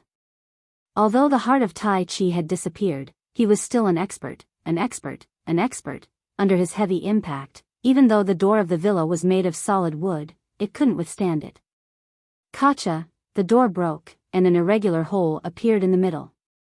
The lock was broken, and the door opened. Fang Yan rushed into Lu Chaoga's room and shouted, Lu Chaoga, not in the living room. Not in the bedroom. Not in the balcony. Not in the bathroom. Fang Yan's heart sank. He ran outside and shouted, Lu Chaoga, Lu Chaoga. Lu Chaoga, where are you? Lu Chaoga, come out quickly. He clearly saw her go upstairs, so how did she suddenly disappear? Fang Yan searched all the rooms on the second floor, and then ran to the rooftop of the third floor. When he ran to the third floor, Lu Chaoga was standing on the rooftop with her back facing the railing. She looked at the anxious Fang Yan running over. Her shoulders twitched, and tears streamed down her face. When I was 5, I liked to play hide and seek with other children. Lu Chaoga's eyes were wet, and she said in a choked voice, once, I ran to the abandoned laundry box in the attic to hide, and my friends couldn't find me. After the sky turned dark, they all went home. I fell asleep in there alone. Lu Xiaoga looked up at the sky, trying her best not to let her tears fall. She tried her best not to let Fang Yan see her crying. Because when she cried, her whole face was red, and she felt that she was very, very ugly at that time. Later, I was woken up by my parents' shouts. They called me just like you did just now. They were worried that I would disappear. That was the deepest memory I have of them. After they left, there was no one else. No one was worried that I would suddenly disappear, and no one was like you just now, looking for me and shouting my name loudly. Lu Chaoga's crying became louder and louder. She shyly covered her face with her hands, and the flood of tears flowed out from the gaps between her fingers. Fang Yan. Lu Chaoga's voice was sorrowful, and she said, Don't leave me alone. Otherwise, I don't know why I'm still alive, you idiot woman. Fang Yan's eyes were blood red. He strode over and hugged Lu Chaoga's trembling body tightly in his arms. Live, of course you have to live. If you don't know why you're alive, then live for me. Fang Yan's arms exerted all his strength, almost squeezing Lu Chaoga's plump and soft body into his own. If you die, what will happen to Chaoyan technology? What about the Rubik's Cube that your parents tried so hard to leave for you? What about the loan to that auntie exchanged her life for? And me? What about me? And me? What about me? If you're not here, who will help me take care of Chaoyan? If you're not here, who can suppress the hatred in Lu Shu's heart? If you're not here, who can help me monitor the ambitions of Lan Shan Valley? If you're not here, how can I balance the power of the Qin family? If you're not here, where will I have the capital to fight against a colossus like the general family? Fang Yan, if you're not here, who's going to take care of this villa? If you're not here, who's going to make my favorite food? Who's going to make my favorite cordyceps soup? Fang Yan. Kiss me. Lu Chaoga was already out of breath from Fang Yan's embrace, but she still raised her head from Fang Yan's embrace and called out weakly. Fang Yan lowered his head, found Lu Chaoga's lips, and kissed her fiercely. Lu Chaoga also responded forcefully. Their tongues stirred with all their might, fighting passionately. It was as if tomorrow was the end of the world.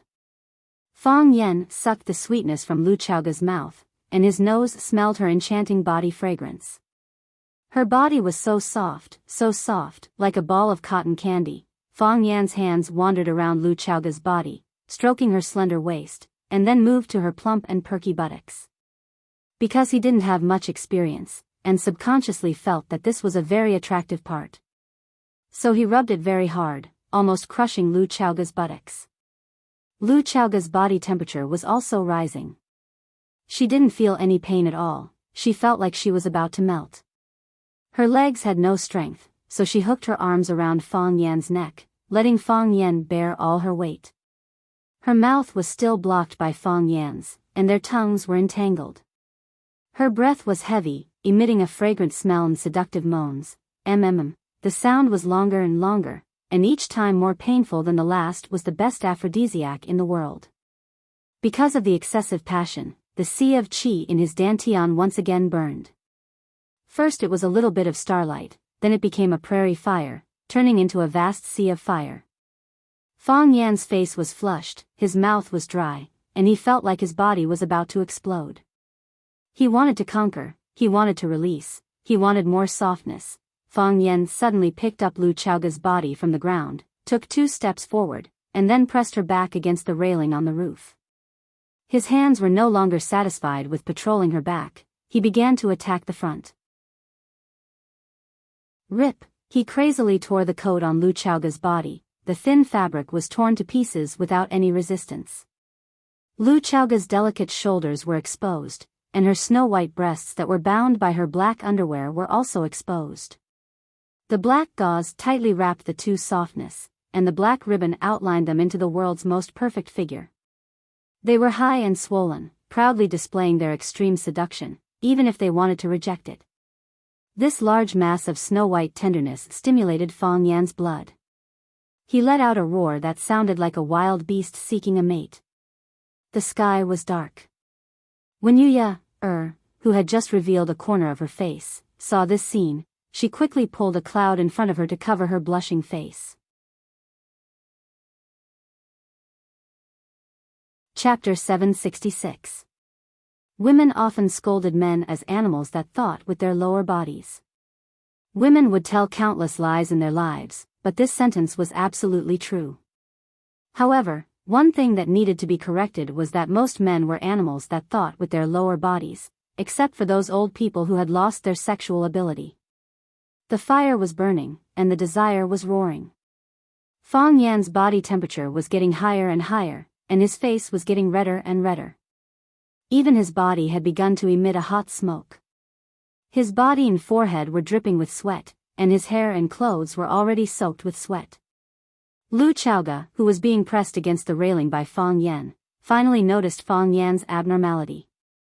She hugged Fang Yan's head that was buried in her chest and asked anxiously, "Fang Yan, what's wrong with you?" "Fang Yan, hot." Fang Yan's voice was dull, and his tone carried a scorching heat wave.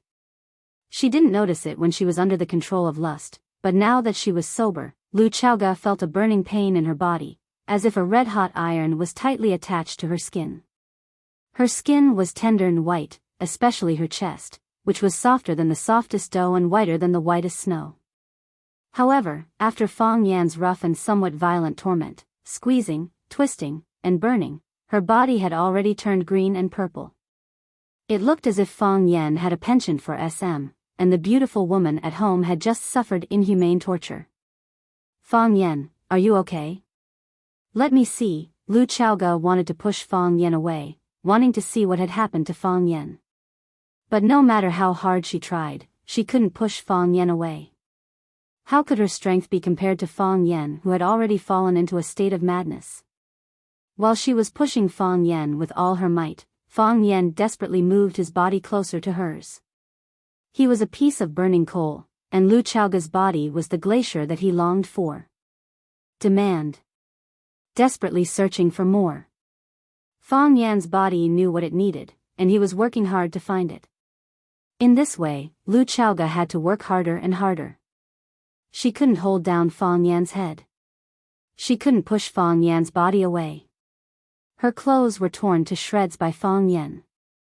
His shirt had long since fallen off without a trace, and the pants underneath were also in shreds. It was difficult to conceal the most private and most enchanting sight. The strap of the black underwear had been torn off because Fang Yan didn't know how to untie it. In other words, he didn't have the time to look for the buttons at the back.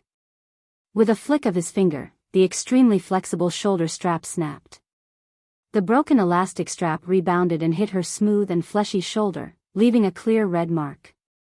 It wasn't very obvious, and it was difficult to find without light. Fang Yan, Lu Chaoga had already confirmed that something had happened to Fang Yan. She was very worried and hugged Fang Yan's body tightly. She shouted anxiously, "Fang Yan, calm down. Fang Yan, don't be impulsive." Because of the current state of the two of them, Lu Chaoga didn't dare to stop them loudly or ask for help. She could only try to lower her voice to comfort Fang Yan. If the bodyguards in the courtyard were alerted and Fang Yingying and Qining ran over, she wouldn't have the face to see them. "Fang Yan, where do you feel uncomfortable? Tell me, you feel uncomfortable there, hot." Fang Yan's voice was dry and hard, as if it was very difficult for him to spit out the word. Right now, Fang Yan was indeed in a very difficult and painful situation. The sea of qi in his dantian spun wildly and turned into a black hole. The large burning sea of fire turned into a fire hole. The fire didn't stop but rolled up the black hole and continued to burn. It was as if the whole black hole was burning and burned into a red hole. It was as if it could burn through the sky, burn through the sea, and burn people's stomachs out of sight. Fang Yan now felt the burning pain in his stomach. It was 100 times more painful than being pricked by a needle or being stabbed by a knife. It was a continuous pain, and the pain was increasing exponentially. The next pain was always more painful than the previous one. What was worse was that it wouldn't make you feel numb or numb. It was always there, burning your flesh, your bones, every drop of blood and oil in your body. Fang Yan. Lu Chaoga knew that Fang Yan was in pain and asked anxiously, "What can I help you with?" "I'll get you some water, I'll take you to a cold shower. Your body is very hot, it will burn." Fang Yan didn't seem to hear what Lu Chaoga said. He was just doing what he wanted to do according to his most primitive and wild will. He had already torn off Lu Chaoga's underwear. The silk underwear was simply too fragile. Even if he didn't use any strength, it would still be easily torn to pieces. Lu Chaoga's body was already without any protection. In the process of Fang Yan's persistence, she also understood what Fang Yan needed right now. She stopped struggling and twisting. She just stretched out her arms and gently hugged Fang Yan in her arms. "Fang Yan, if you want, I'll give it to you," Lu Chaoga said in a low voice. Some things, if the direction was wrong, the more you tried, the worse it would be. For example, the current Fang Yan. Fang Yan was a virgin. He was a virgin. He had no concept of this kind of thing at all. Although he had been baptized by some educational films, the actual battle was still very different from the process of imagination. Lu Chaoga felt Fang Yan's anxiety. She reached out and guided Fang Yan into her body. "Ah," she softly let out an extremely suppressed moan.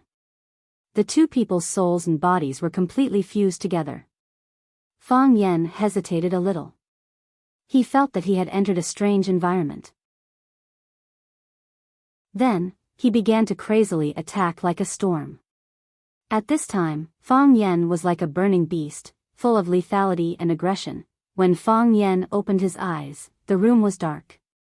Only a glimmer of light from the gap between the curtains proved that it should be daytime at this moment, and not night as he imagined.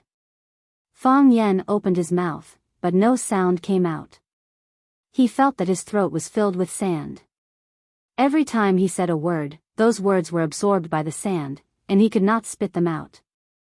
Fang Yan wanted to get up, but found that all the bones in his body had been removed and cleaned.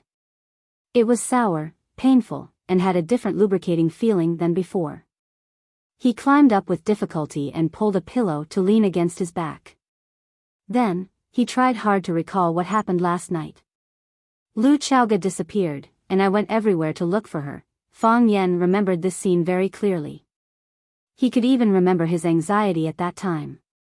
She was on the rooftop, and I hugged her. I seemed to have taken off her clothes, and I kissed her chest. Her chest was very white, and her breasts were very big. My body was getting hotter and hotter, as if my body was about to explode. Creak. The door of the room was gently pushed open. Fang Yingying tiptoed in, closed the door, and turned around. His eyes met with Fang Yan, who was sitting on the bed. Fang Yingying's expression was strange, and then he rushed over with a face full of surprise, hugged Fang Yan, and cried, "Junior Marshal Uncle, you finally woke up. I was worried to death. I was really afraid that you would never wake up again. If that was the case, how would we live? I was also afraid that after you woke up, you would become a vegetable, and you would need someone to take care of you. Fang Haohan is stupid and lazy. He definitely wouldn't be able to do such a thing. At that time, the responsibility of taking care of you would fall on me alone. You say, why is my life so bitter?" Fang Yan stared straight at Fang Yan, and said, "I slept for a long time." "Not very long." Fang Yingying wiped his tears, and said with red eyes, "I only slept for 3 days. 3 days." Fang Yan's head began to ache. He thought it was something that happened last night. How did he sleep for 3 days? In these 3 days, what happened? Yes, you've slept for 3 days. We were all worried. Junior Marshall uncle, don't be anxious. We can take our revenge slowly. I know that you are under a lot of pressure. I know that you want to avenge the family head as soon as possible. I know what the heart of Tai Chi means to you, the disappearance of the heart of Tai Chi. We are even more anxious than you are. But you must stay calm. You are the head of our Fong family. The head of the family is no longer here, and the teacher hasn't returned. If something unexpected happens to you, how can the teacher and my mother's bodies bear it? Our whole family, we've all broken up. Without you, would the Fong family still be the Fong family? Fong Yen looked at Fong Yingying with dull eyes, and said, "Is my situation very serious?" "Very serious." Fong Yingying nodded very seriously. "When we saw you, you were lying there naked. Look at your eyebrows, your beard, they were all burnt. Your hair was standing up, like a roasted hedgehog. I was really scared at the time. I thought that you had gone mad from practicing. Junior Marshall uncle, the heart of Tai Chi is all about naturalness. Don't forcefully touch it, otherwise you will be harmed. You, where did you see me?" Fong Yen asked in a low voice. This was the question he was more concerned about. On the balcony of the 3rd floor. Fong Yingying looked at Fong Yen thoughtfully, and said, "Junior Marshall uncle, this time's explosion was even more powerful than last time. Last time you only blew up your own clothes, this time you blew up Sister Lu's clothes." Chapter 767. Fong Yingying didn't notice the change in Fong Yan's expression. The more he spoke, the more excited he became. "Junior Marshall uncle, did you realize something again? Did your heart of Tai Chi come back to life?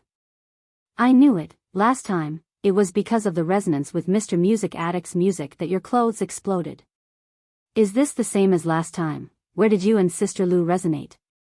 After a pause, Fong Yingying looked at Fong Yen with a puzzled expression and said, "Junior Marshall uncle, why are you looking at me like that? What kind of expression should I look at you with? You just recovered from a serious illness and just woke up. Shouldn't you be very happy and excited to see me, your only family?" "I'm very happy." Fong Yen nodded and said, "That's good." Fong Yingying was relieved and continued his path of seeking death. "You haven't answered my question yet. Where did you resonate with Sister Lu?" "You have to answer this question honestly, because I have a bet with Qi Ning." "A bet?" Fong Yan's eyelids drooped and he asked aloud. "Yes, I said that Junior Marshall uncle must have realized something about life and nature when he was talking with Miss Lu. That's why the sudden explosion happened. Not only did his clothes explode, but Miss Lu, who was standing with you, was also affected." Qi Ning said there was more to this matter. It was definitely not as simple as the heart of Tai Chi coming back to life. I asked him what the secret was, but he couldn't tell me clearly. Fong Yen looked at Fong Yingying and asked in a hoarse voice, "Fong Yingying, what do you want to know?" "I don't want to know anything." Fong Yingying's expression stiffened and he said, "Junior Marshall uncle, you and Miss Lu, are you okay?" Fong Yen was silent. Fong Yingying was a very smart man. He must have guessed something. The Jews say that there are 3 things which cannot be concealed: a cough, poverty, and love. The more you hide it, the more obvious they will be. The more you want to stop coughing, the more you will cough. The relationship between Fong Yen and Lu Chaoga was like a coughing fit that the two of them were desperately trying not to expose themselves. That endless concern, that considerate and warm care, that softness when they looked at each other, that probing and telepathic connection between their words, how could all of these be completely concealed? Fong Yingying could see it, Qi Ning could see it, and so could the others. Lu Chaoga visited Lu Gong several times a year with a whole team of guards. Didn't those people have any doubts? What about her? Fong Yen asked. After he woke up, he didn't see Lu Chaoga. Did something happen to her too? Sister Lu went to the company early in the morning. She's been very busy lately. I was supposed to go out with her, but she asked me to stay and watch over you. She said to call her as soon as you wake up. Sister Lu works very hard every day. She works very late every day before coming back. Fang Yan nodded. He could understand the intensity of Lu Chaoga's work. She was the one in charge of the huge Chaoyan technology. Although the Qin family also sent a large number of elites, they were still the elites of the Qin family. She had to use their abilities and guard against their ambitions. How to balance the two was a very difficult thing in itself. Besides, the energy industry was becoming more and more prosperous, and Chaoyan technology was also changing with each passing day. As Chaoyan's industrial layout grew larger and wider, Lu Chaoga would have more and more things to do. Although there was a saying that the superior had to work hard, at least you had to have reliable people around you.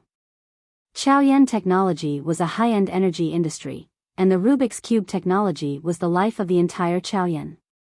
From the day Chaoyan was established until now, it had only been a few years. In such a short period of time, who was the confidant you could really trust? It took time to do things, and it also took time to judge people. Do you want to call Sister Lu and tell her you're awake? Fang Yingying asked. Fang Yan shook his head and said, no need. Junior Marshal Uncle, go get me a glass of water. Okay, Junior Marshal Uncle. Fang Yingying trotted to Fang Yan and poured a glass of cold water. Fang Yan took the glass and drank it in one gulp. He looked at Fang Yingying and said, I'll take care of it. I know. Fang Yingying nodded repeatedly. I have faith in Junior Marshal Uncle. There's nothing in this world that you can't take care of. Song transplanting rice was so bad *SS. But didn't he get killed by Junior Marshal Uncle with one shot? Fang Yan waved his hand and said, I'm going to rest for a bit. You can go now. Okay. Call me if you need anything. Fang Yingying got up and left. When he got to the door, he turned around and looked at Fang Yan. He blinked his big eyes and said, Junior Marshal Uncle, although I've done something like informing Miss Yi before, you have to believe in my character. I definitely won't betray you this time. Scram. Fang Yan said. Okay. I'll scram right now. Fang Yingying turned around and ran away like a fat rabbit.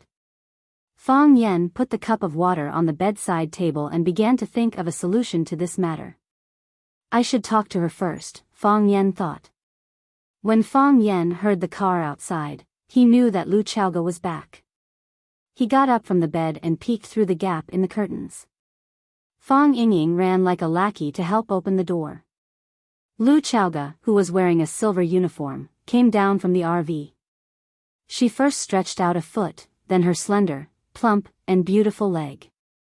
Her hair draped over her shoulders, and the tail of her long hair formed a phoenix tail shape. Her facial features were delicate and flawless, her skin was as cold as snow, and the tailored uniform cleverly outlined her curvaceous body. She was charming and had an excellent temperament. This woman, Fang Yan thought. She became her own woman. Lu Chaoga walked to the middle of the courtyard, stopped, and looked at Fang Yan's room on the second floor. Fang Yan knew that she couldn't see him, but he could still feel that their eyes met in the air. He didn't have to wait too long before Lu Chaoga pushed the door open and came in. She looked at Fang Yan, who was sitting on the living room sofa with a cup of tea, and asked, Are you feeling better? Much better. Fang Yan's throat was still a bit uncomfortable. After drinking a cup of water, he dampened the sand a bit, but the sand was still in his mouth. When he spoke, he could feel the sand rubbing against the inner wall of his mouth. You were in a bad situation. I don't know Kung Fu, so I don't know what happened. Lu Chaoga spoke very slowly, carefully choosing her words in her mind. She tried her best to avoid mentioning that incident, but there were some things that needed to be explained. Your body suddenly exploded, and you suddenly fell to the ground. I was very worried, so I called Hero and the others to help. I know. Fang Yan nodded and pushed the brewed tea in front of Lu Chaoga. You slept for 3 days, I know. Lu Chaoga held the teacup and drank the water, not knowing what to say. Fang Yan also held the teacup and drank the water. His body was like barren soil, needing a lot of water to nourish it. Since he woke up, he had drunk 8 cups of water. The two of them didn't say anything, and the room was quiet.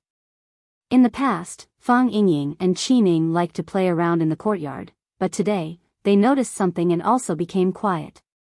The whole world was quiet. Fang Yan slowly finished the cup of tea, put the cup in his hand on the coffee table, looked at Lu Chaoga and said, I know, before the explosion, something else happened. Fang Yan, Lu Chaoga hurriedly stopped him. I did all of this voluntarily. I don't want to make things difficult for you. I know you have a woman you like. I know you're going to get married, but I still can't control my emotions, and I still don't want to give up. Everything is my fault, don't take it to heart. Let bygones be bygones. I can't, Fang Yan said, shaking his head. Lu Chaoga's face was full of guilt and self-blame, and said, Fang Yan, I'm sorry. I'm really sorry. I lost control of my emotions at that time, and that's why the things that happened later happened. It's my fault. I'm still blaming myself. I'm sorry. I shouldn't have burdened your heart. Please. Pretend that nothing has happened. Pretend that it's all a dream. When you wake up, pretend that nothing has happened. Pretend that it's all a dream. Okay? Fang Yan, I beg you, I know your choice. I don't want to hurt anyone. Don't say you're sorry. Fang Yan looked at Lu Chaoga with a serious expression and said, I've thought about it, I like you. Fang Yan, so, don't blame yourself, I'm the one who should blame myself.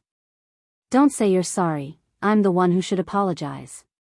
But, I won't pretend that nothing happened, and I can't pretend that it was a dream. Although there was an explosion in the end, I was awake when I hugged you, I was awake when I kissed you, even when we had sex, I still had my own consciousness. I know what I did, and I know why I did it. I won't blame everything on the natural combustion of the heart of Tai Chi, and I can't blame my own selfishness and cowardice. That's not fair to you, and it's not fair to me. I like you. Fang Yan looked at Lu Chaoga, and said with a serious expression, From now on, you are my woman. Chapter 768. From now on, you are my woman. This slightly domineering statement moved Lu Xiaoga to the point where tears welled up in his eyes. All the guilt and self-blame in her heart, the indescribable grievances, and the questioning and judgment of her character, all kinds of emotions blocked her heart, making it difficult for her to breathe. However, Fang Yan's, I like you, was like a powerful bomb, blowing all the negative emotions in her body into pieces, and then disappeared without a trace. Fang Yan was unconscious for 3 days, but Lu Chaoga suffered for 3 days. She looked forward to Fang Yan waking up, but she was afraid that Fang Yan would wake up. Because she didn't know how to face Fang Yan next. She wanted to give herself more time to prepare, so she handed Fang Yan to Fang Yingying and asked him to watch over Fang Yan. She also asked him to call her as soon as Fang Yan woke up. She was afraid that when Fang Yan woke up and saw her first, both of them wouldn't know how to break that moment of awkwardness. She avoided it first, and when she came back, at least she had made enough preparation and thought about what to say. She understood Fang Yan's choice, and she also knew her position. And she could only treat it as a dream. This was her destiny. In the past, in the future, she would be alone forever. However, the development of things was beyond her expectation. Fang Yan didn't escape, he didn't fear, he didn't pretend to have amnesia. He remembered everything, and he was willing to bear all the responsibility, he was willing to bear it with her. In this kind of thing, it is always men who take advantage. Men are cowardly and run away, and then let women bear all the blame and consequences.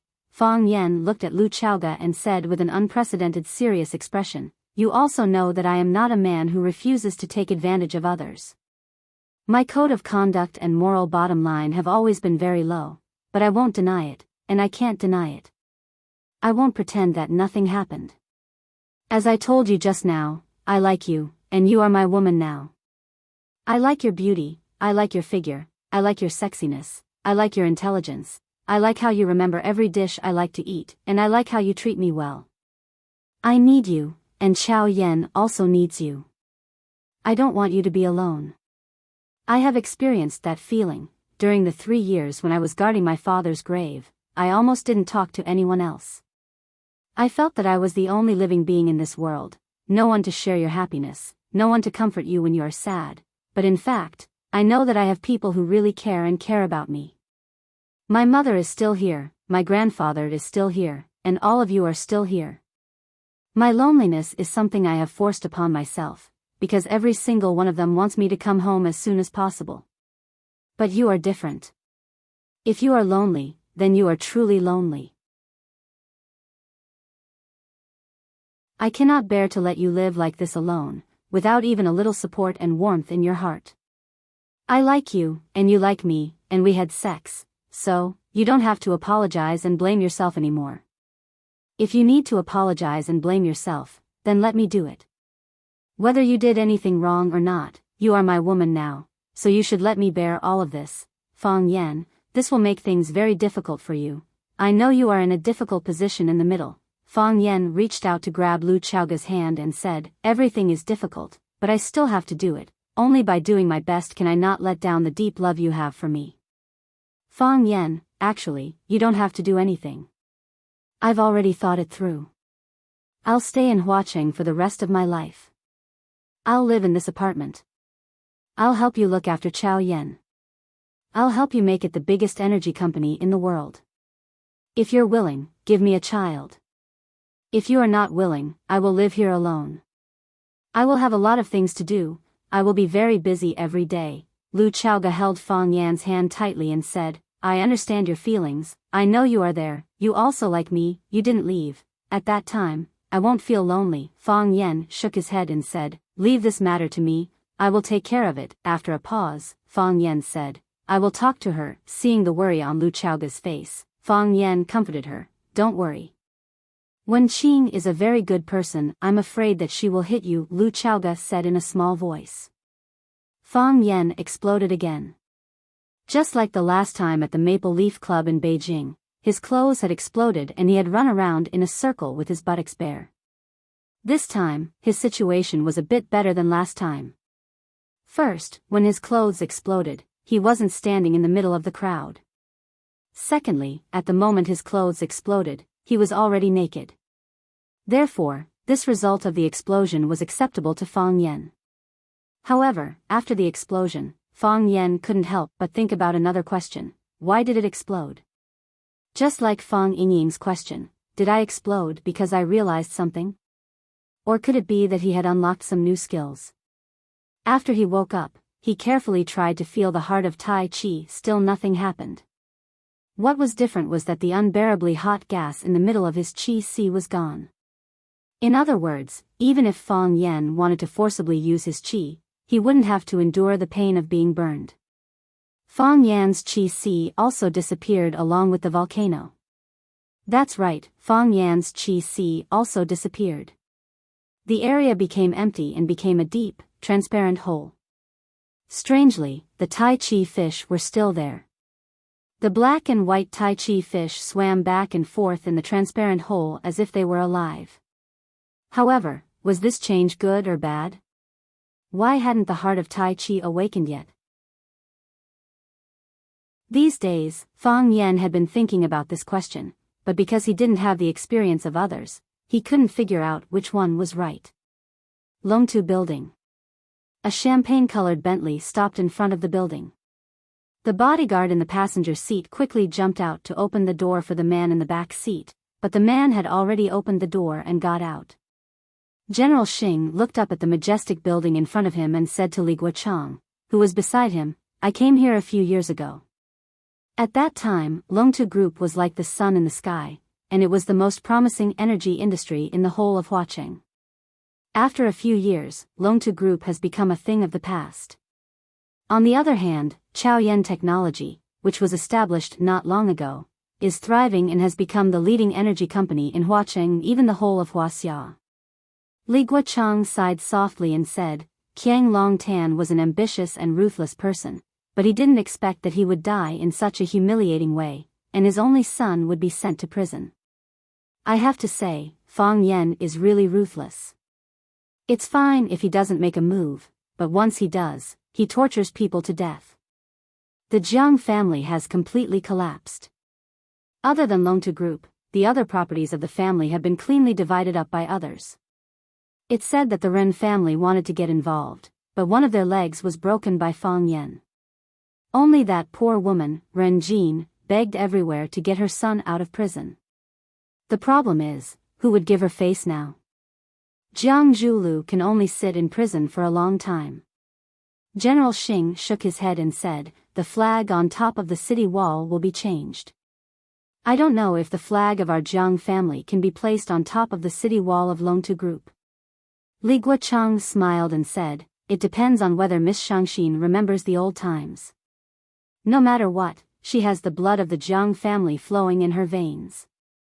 No matter how she denies it, she is a member of the Jiang family. As long as she agrees, things can be done. After all, the power of Longtu Group is in her hands now. She owns the shares of both Jiang Zhulu and herself, so she has a lot of say. It's hard to say. General Xing shook his head and said. Why? Does Senior Master not think highly of this trip? If she has the intention to return. General Xing pointed to the building in front of him and said, does she need to set the meeting place here? Isn't she just worried that Fang Yan's men will find out and misunderstand? Maybe it's to appease Fang Yan? Miss Shangxin's way of doing things is sly and changeable. It's really hard for us to guess her intentions before we meet her. Yes, we came with sincerity. Let's see if she knows what's good for her. General Xing smiled and said. After Jiang Junling was banished and disappeared, General Xing was the most important young man in the Jiang family. He was the person who carried the flag of the Jiang family. He personally came to Huaqing to meet Jiang Shangxin. Jiang Shangxin naturally couldn't put on airs and brought her secretary to the elevator to welcome him. Brother. Jiang Shangxin went forward and held on to General Xing's arm happily. She smiled and said, why are you willing to come to Huaqing to see me? General Xing looked at his younger sister, who was getting more and more beautiful.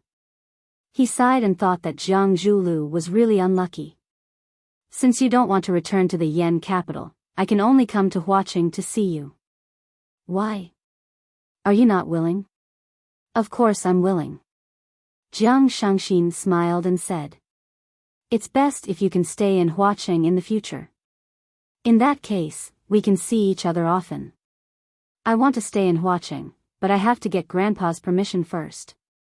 Moreover, Shangxin is guarding Huaqing for us. As her brother, it doesn't matter if I'm around or not.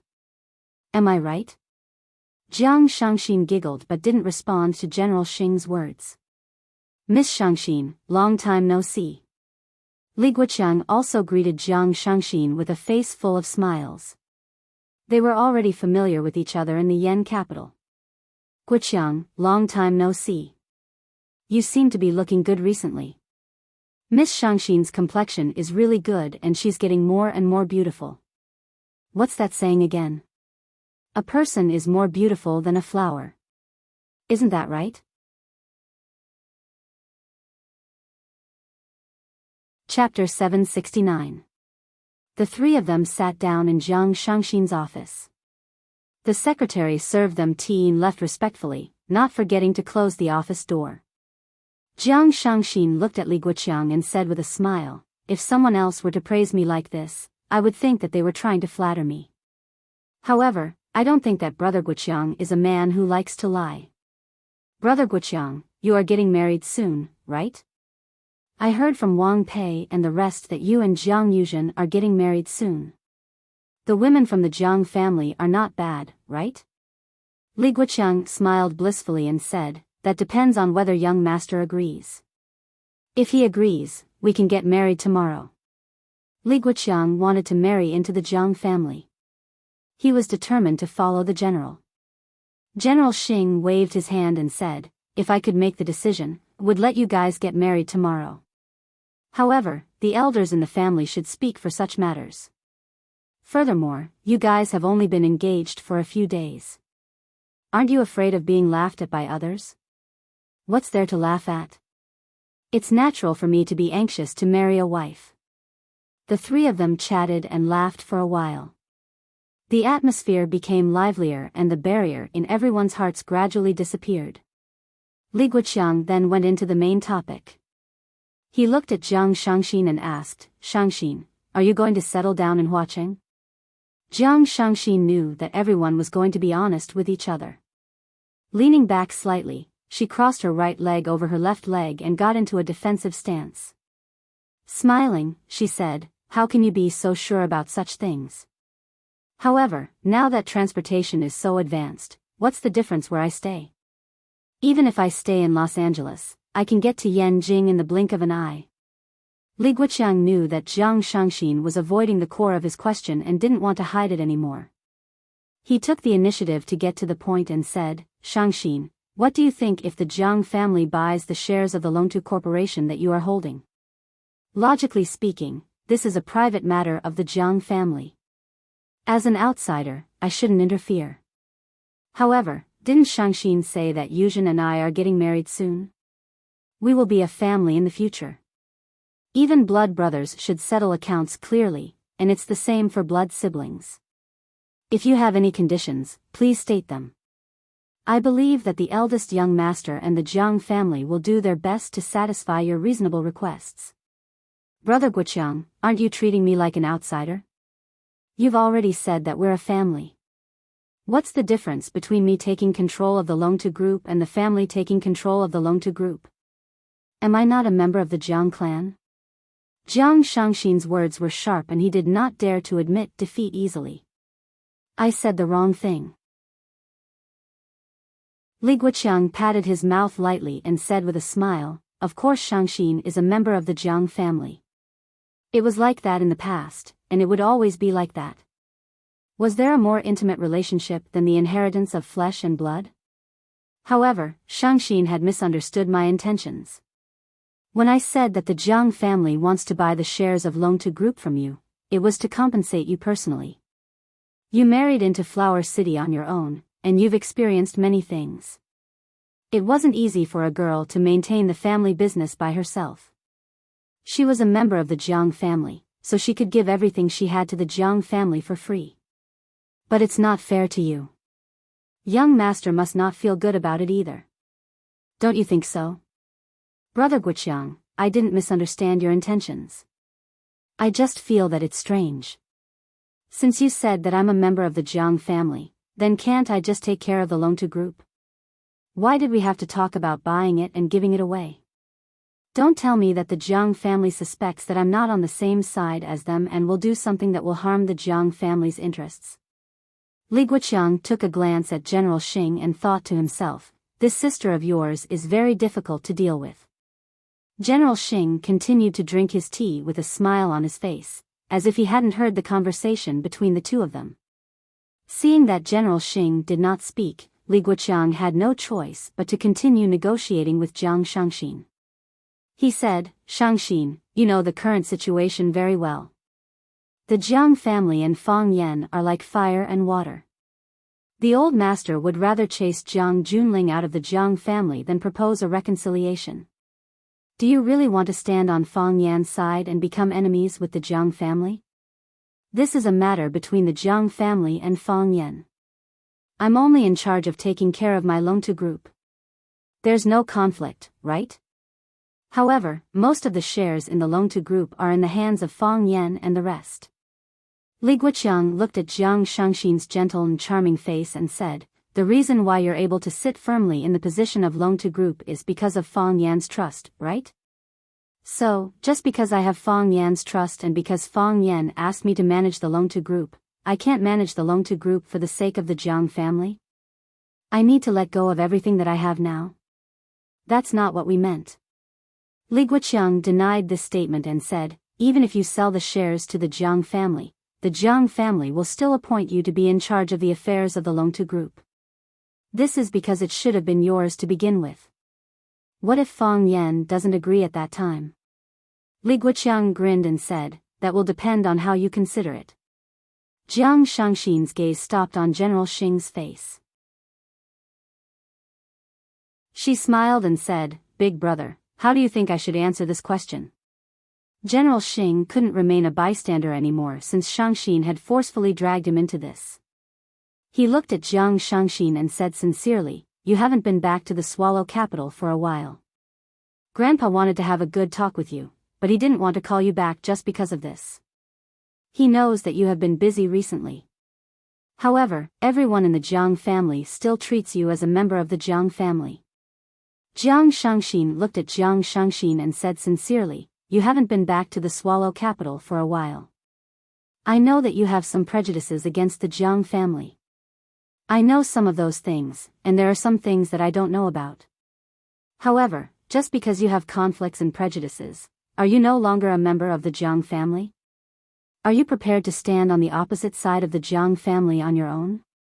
Have you thought about the future?" The battle between the Jiang family and Fang Yan, it seems like Fang Yan had the upper hand in the beginning.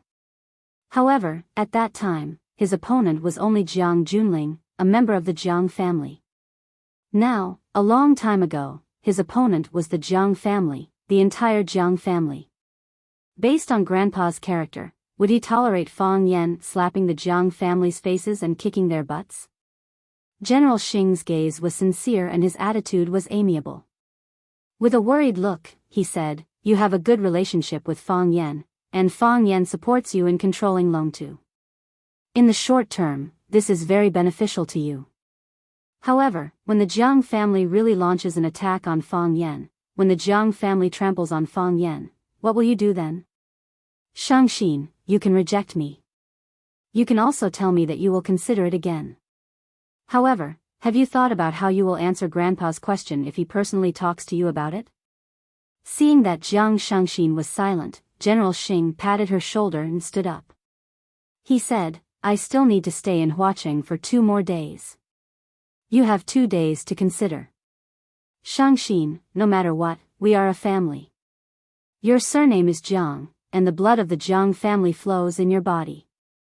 General Xing looked at Li Guoqiang and smiled. "Guoqiang, let's go back first. Let Shangxin have some peace and quiet, okay?" Li Guoqiang stood up as well. He looked at Jiang Shangxin and said, "Miss Shangxin, don't put yourself in danger.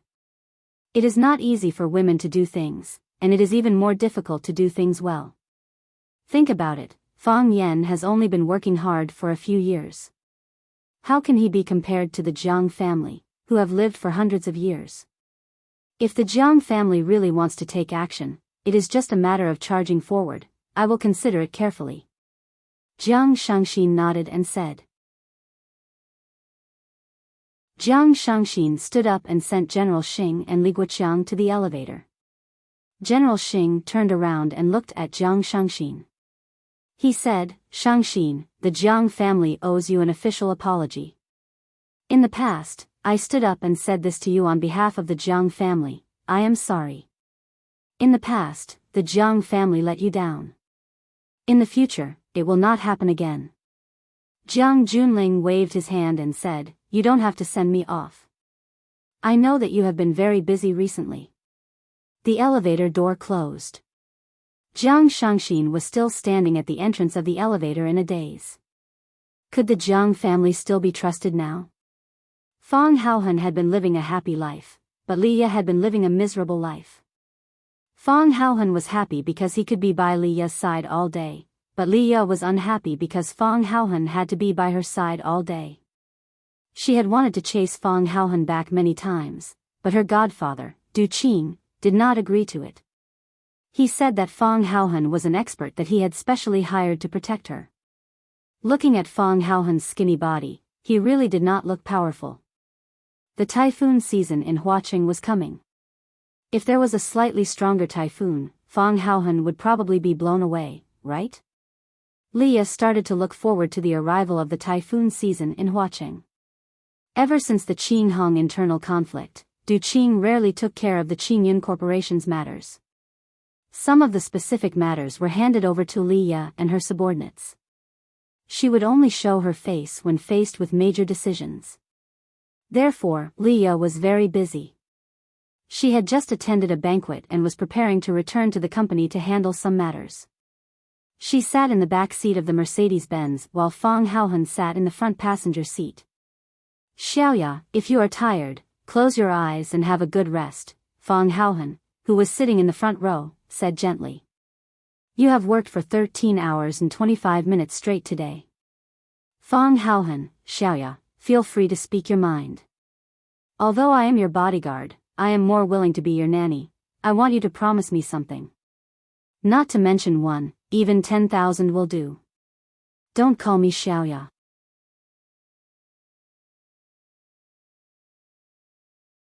Chapter 770. Why can't I call you Xiaoya? Fang Haohan's face was filled with confusion as he asked. Because I don't like it. Leah said snappily. She was really going crazy. Just who was this man? I already said that I don't like you. Why do you always? Don't understand. But, Fang Haohan's face was filled with grievance, and said, I can't just call you my wife, right? Isn't that not good? Leah only felt a surge of hot blood rushing to her head. If she had a kitchen knife in her hand, she would definitely chop up Fang Haohan, this idiotic and narcissistic ribs, and make soup. She would not drink that pot of soup, she would feed it to the dogs. Tell me, how could there be such a hateful man in this world? Wife?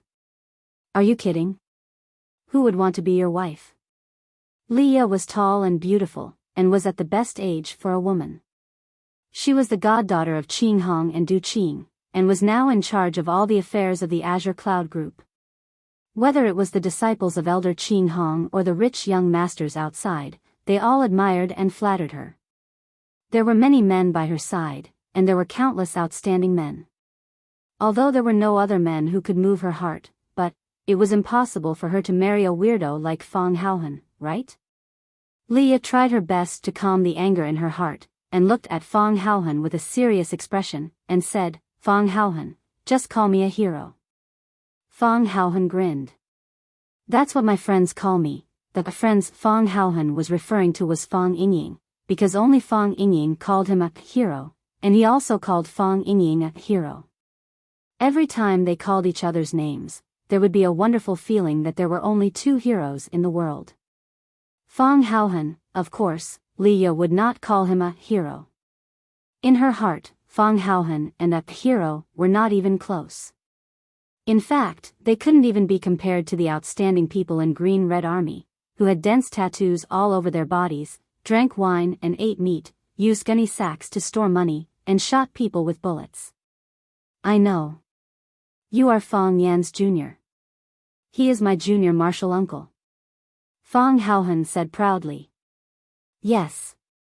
I know, he is your junior martial uncle. I don't care what your relationship is. When Leah spoke, there was a sense of anger as she gritted her teeth, and said, I know, my godfather values Fang Yan very much, and values the cooperation with him very much. So, when something happened to Qing Hong some time ago, he asked Fang Yan to help, and asked you to protect us. You were supposed to be by my godfather's side. But his health hasn't been good recently, so most of Qing Yan's affairs have been taken care of by me. Godfather was worried that I would go to the company alone, so he sent you to follow by my side. I am very willing to protect you. Fang Haohan looked at Leah with a face full of love. This move was taught to him by Fang Yingying. Fang Yingying told him that a strong woman would become a clingy man, and when dealing with a woman, he had to be clingy. Of course, when doing this kind of thing, he had to be skillful. Words of love were like throwing them out without any cost.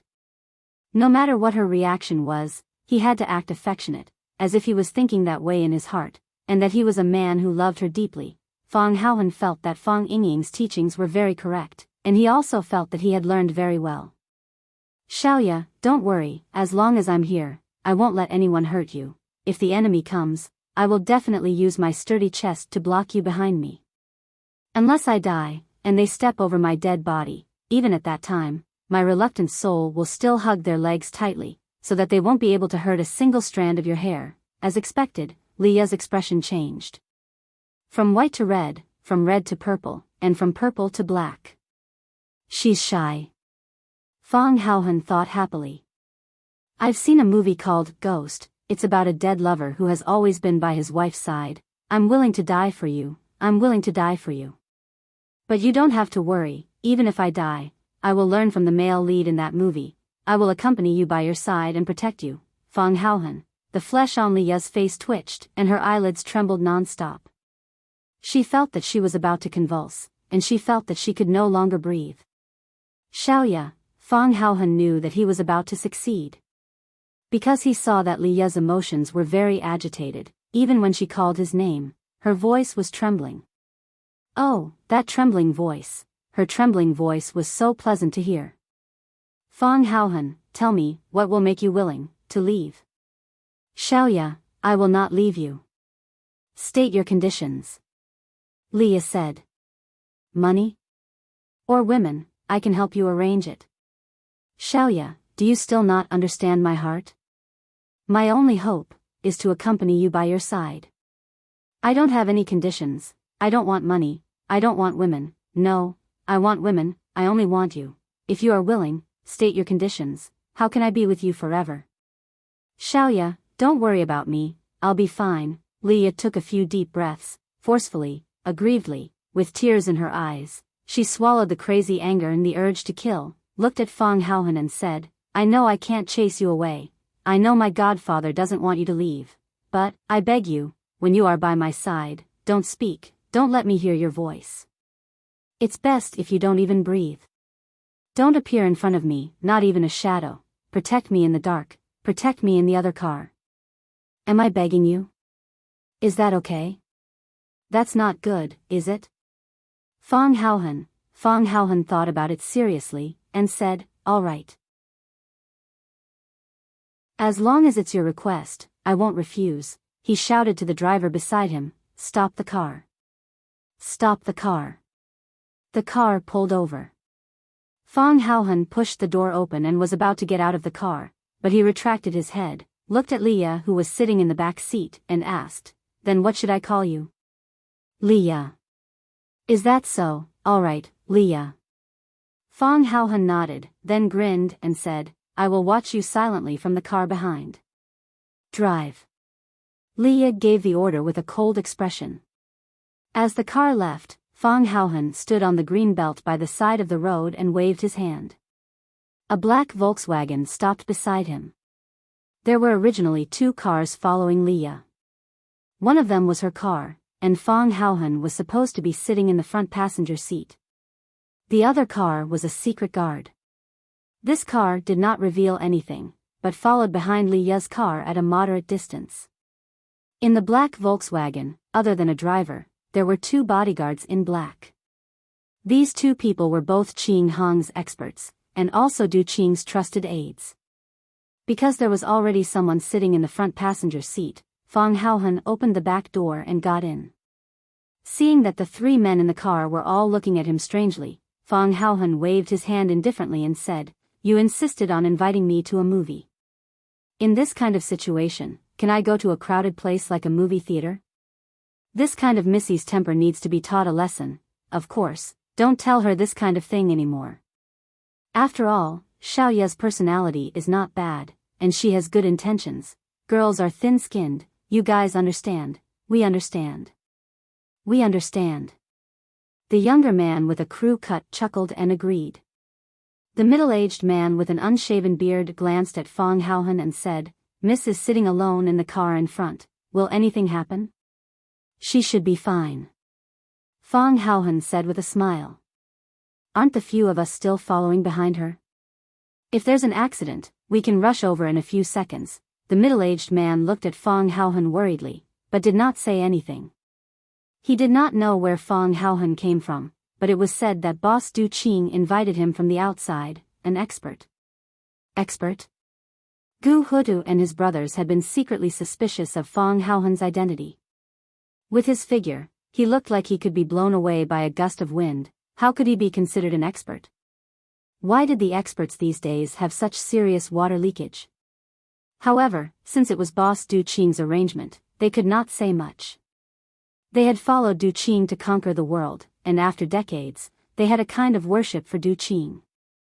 Being able to survive in such a harsh environment, was there anything in this world that boss Du couldn't predict? The others did not speak, so Fang Haohan did not speak either. He lay on the chair, closed his eyes, and thought about his lyrical performance just now.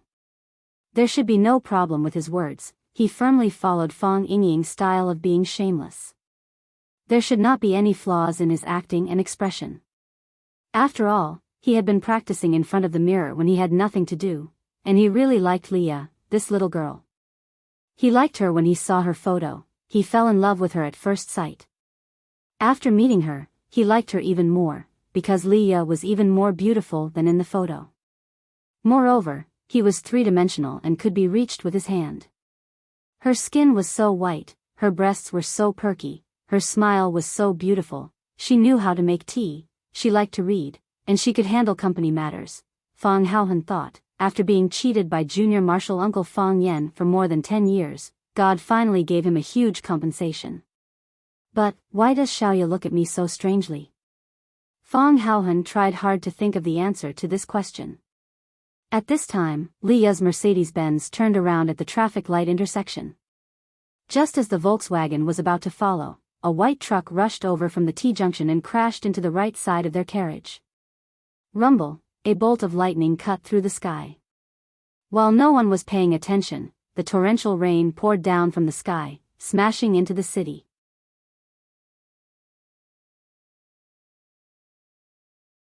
Chapter 771. After the explosion, Fang Yan stayed in the villa and didn't go out. His body was still weak, and he still couldn't figure out the state of his body. He couldn't feel any gas in his energy sea, but there were two Tai Chi fish, one black and one white, flying and breathing freely inside. It was as if they were living in a river. Lu Chaoga went to work every day, and when she came back, she would buy a lot of Fang Yan's favorite dishes, then put on an apron and cook personally, a woman who could go to the living room, cook in the kitchen, and sleep in the big bed. Who could imagine that the actual controller of Chaoyan Technology, a beauty with a net worth of tens of billions, was willing to make soup for a man at home? Perhaps this was the charm of love. Ever since that honest talk, the two of them never mentioned anything about having a relationship. Of course, they didn't have a second relationship. Their way of getting along was still the same as usual. Lu Chaoga came back from work to cook, and Fang Yan was responsible for washing the dishes.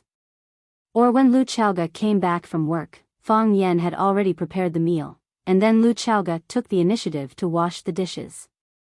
It was quiet and warm, no different from other small couples' families. Tonight, Fang Yan was cooking, so Lu Chaoga wore an apron and washed the dishes in the kitchen. After Fang Yan made 2 cups of hot tea, he sat on the sofa in the living room and watched TV. The weather was sultry, and dark clouds rolled. It looked like there was going to be another rainstorm today. It was no longer the rainy season in Huacheng, but there was still plenty of rain every day. One moment it was sunny, the next it was stormy, and when it was raining, the sun would shine. The people of Huacheng had been tortured by this unpredictable and unreasonable weather. Rumble, when the first bolt of lightning cut through the sky, Fang Yan turned and looked into the courtyard. The entire courtyard was illuminated by the lightning. The green lawn, the deep trees, and the dark iron pillars of the courtyard's gate were all clearly visible. Walala, the heavy rain poured down as if there was a god playing a prank above, pouring basin after basin of water down. What a heavy rain, Fang Yan said to Lu Chaoga, who was busy in the kitchen. Lu Chaoga took off the dishwashing gloves on his hands, untied the apron around his neck, and put it on the clothes hanger. He looked at the glass window that was being hit by the raindrops and said, "The weather forecast said it would rain today." After a pause, she said, "Do you want to call Grandpa? Doesn't his leg hurt when it rains?" Fang Yan's grandfather Fang Huwei had been paralyzed for many years, and because he didn't exercise for a long time, he suffered from rheumatism. He used to soak his feet with medicine, and his rheumatism was almost healed. In the past 6 months, Fang Huwei had been absent-minded. He was unwilling to soak his feet or let anyone massage him. The last 6 months, Fang Huwei was absent-minded. He didn't want to soak his feet, and he didn't want anyone to massage him. Fang Yan had a good talk with him and asked him to soak his feet with the traditional Chinese medicine that he prescribed. He also asked his mother to supervise him every day. He did not know how his legs were doing now. Fang Yan had inadvertently mentioned this to Lu Xiaoge. He didn't expect Lu Xiaoge to keep this matter in mind. Fang Yan knew that Grandpa shouldn't be asleep at this time. He was sleeping less and less, and sometimes he couldn't sleep at night. It was said that when the elderly reached a certain age, they were very afraid of sleeping, worried that once they fell asleep, they would never get up again. It was said that when the elderly reached a certain age, they were very afraid of sleeping, worried that once they fell asleep, they would never get up again. Fang Yan didn't know if Grandpa had such worries, but he had been worried that something bad would happen. Birth, old age, illness, and death were human nature. However, at the moment when his father died tragically and the old drunkard went to the extremely cold land, Fang Yan really didn't want to bear the pain of losing his loved ones. Are you stupid? It might rain in Huacheng, but it might not rain in Yanjing, Fang Yan said with a smile. He grabbed his phone from the table, ready to call Grandpa and have a good chat with him. When the elderly couldn't sleep at night, it would be a pleasant surprise if they could receive a call from their children. Fang Yan dialed his grandpa's number. The phone was picked up immediately when Fang Yan's grandfather woke up. Fang Yan was very surprised and said, "Grandpa, why did you pick up so soon?" "Very soon." Fang Hui's old voice came over, and he said with a smile, "I was about to charge my phone, but the phone rang." "What's up?" "Nothing, I just wanted to talk to you," Fang Yan said with a smile. He knew that Grandpa didn't want to charge his phone. He didn't have the habit of using a phone before. Ever since Fang Yan bought him a phone for seniors and forced him to use it, he had been holding it in his hand all the time. The day he received the gift, he called his eldest daughter, his second daughter, and his youngest daughter who was far away in Mingzhu. He even called his old friend Lu Gong and talked for more than half an hour. He was always waiting for the phone to ring, because his family was on the other end of the line. That was what this old man, who had been a famous soldier all his life, looked forward to the most. "It's raining in Huacheng, and Xiaoge knows that your legs aren't feeling well, so she asked me to call you to check on you." "Xiaoge?" Fang Hui obviously knew about Lu Xiaoge, and he asked in a low voice, "Are you with Xiaoge?" "Yes," Fang Yan said frankly. He had nothing to hide from the old man on the other end of the line. There was nothing he could hide. "We're together." As expected, Fang Hui said after a moment of silence, "Fang Yan, you should know that I've always wanted you to be with that girl from the Yi family. It's been my wish for so many years, Grandpa, I know." Fang Yan knew that his grandpa had guessed something. The old man's wisdom had always been beyond his imagination. "I'll take care of it." "You won't," said Fang Hui. "You've never had any relationship experience. You're like a newborn when it comes to this kind of thing. How are you going to deal with it? High IQ doesn't mean high EQ, plus, you're neither. You can't betray Wenwan," Fang Hui said seriously. "Grandpa, I know," Fang Yan said without hesitation. However, his mind was a little uneasy, like the cold wind that was whistling past outside. How was he supposed to explain everything to Yinwan? "Wenwan, I'm in love with another woman. Wenwan, I'm in love with another woman. Wenwan, you." Fang Yan felt that he was such a scumbag. Feeling terrible, Fang Yan glanced at Lu Xiaoge and said, "Grandpa, I told Xiaoge that she's my woman. I'll explain it to Wenwan as well.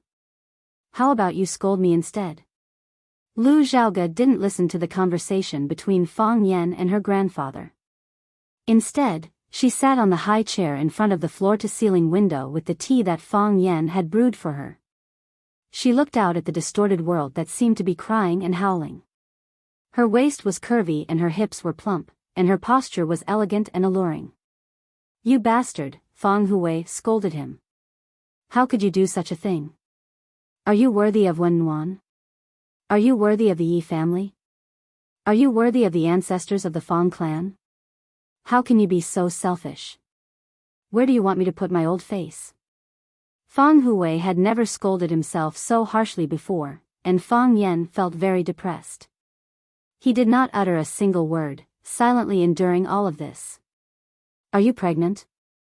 Soon, Fang Hui's voice was heard again. If only I were. Our family is so lacking in popularity. Fang Yan, you have a great responsibility. Even if I have to sacrifice my dignity, you have to get a whole family out of this. How am I supposed to face my ancestors otherwise?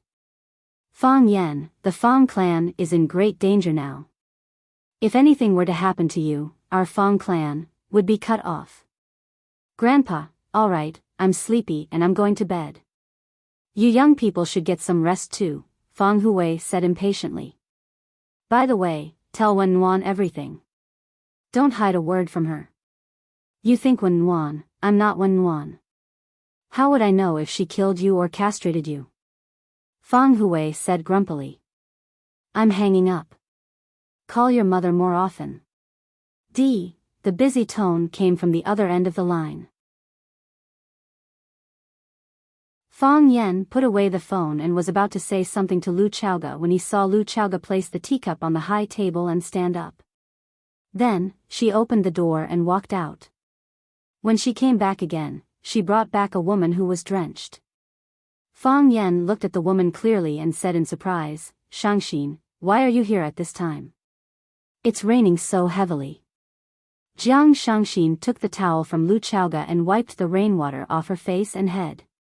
She looked at Fang Yan, who was sitting on the sofa and drinking tea, and said, it wasn't raining when we set off, but it suddenly started raining when we reached the entrance of the neighborhood. It wasn't convenient for me to drive back then. I could only bite the bullet and rush in. However, I didn't get wet. I drove all the way to the entrance of the courtyard and only got a few drops of rain when I walked a few steps. Lu Zhaoga invited Shangxin to take a seat and personally brewed a cup of tea for her. Thank you. Jiang Shangxin took the tea and said gratefully. Lu Chaoga smiled and said, you guys continue chatting, I'm going upstairs to read a book. Chaoga. Fang Yan called out. Sit down and listen to it. Shangxin's visit this time should be related to the matter with the Jiang family, right? Jiang Shangxin didn't suspect that Fang Yan had planted an undercover agent around her. Even if he really did that, it would be natural. Even she couldn't find a reason why Fang Yan would trust her 100%. She was from the Jiang family and she was Jiang Zhuliu's wife. Lu Chaoga nodded and sat down beside Fang Yan again. The two of them looked at Jiang Shangxin and waited for her to explain the reason for her visit. Jiang Shangxin held the teacup and took a sip of hot tea. Then, she looked at Fang Yan and Lu Chaoga and said, General Jiang came to look for me. Yeah. Fang Yan nodded. He wants to buy my shares of Longtu Group. Yeah. Fang Yan nodded again. Jiang Shangxin looked at Fang Yan strangely and asked, you knew about it long ago?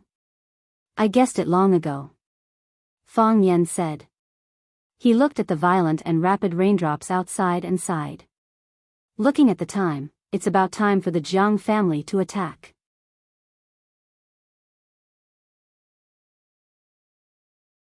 Chapter 772. Caught off guard, the Volkswagen was hit by the van from the middle. The body of the car creaked, the front of the car shook violently, and then the whole car rolled in the middle of the road. Screech, the hard metal and the asphalt ground rubbed against each other, sparks appeared, but they were extinguished by the pouring rain. Splat, splat, the rain was heavy and heavy, as if it had a deep hatred for everything that grew on the earth. The van that rushed over did not turn around and leave after committing the crime. Instead, the front of the car was still pressed against the side wall of the Volkswagen, and the accelerator was increased, and increased. The van's engine roared, and the tailpipe emitted thick black smoke. They pushed the car's horsepower to the maximum. Everyone knew that this was not an ordinary collision, but a premeditated murder.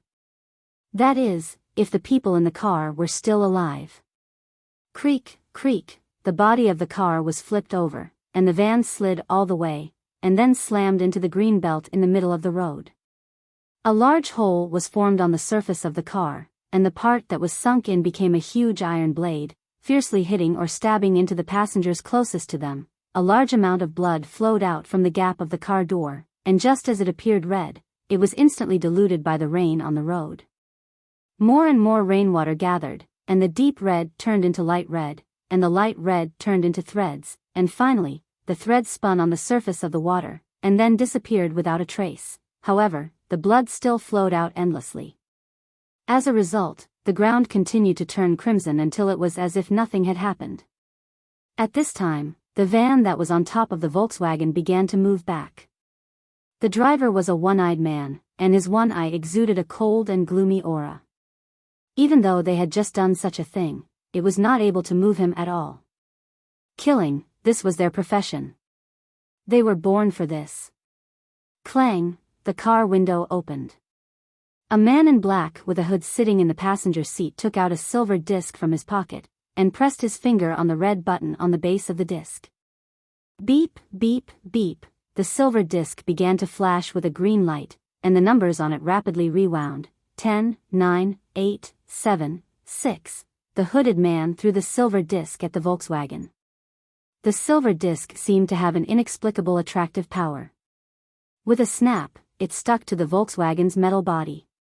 Bang, the minivan's reverse speed increased, as if there was a monster in front that was about to crush them. DDD, the numbers on the silver dial went back faster, and the alarm grew louder and louder. 3, 2, 1, clang, the door that was attached to the silver disc suddenly detached itself from the carriage and flew towards the sky filled with the rain. Bang, the silver disc exploded, and a corrosive green substance scattered in all directions.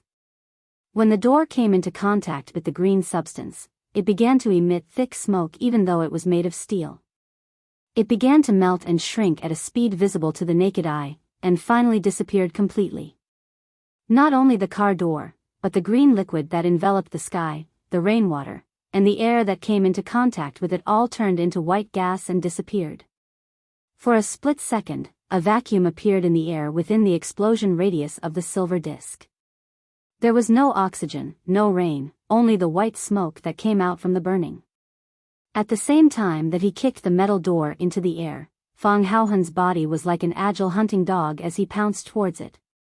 He did not run towards the minivan that caused the accident, but towards the left turn, towards the direction where Lia's Mercedes-Benz disappeared. It was obvious that their target was not him, nor the two thugs from the green-red gang that had their hearts and abdomens pierced by the metal shrapnel. Their target was Lia. And only Lia.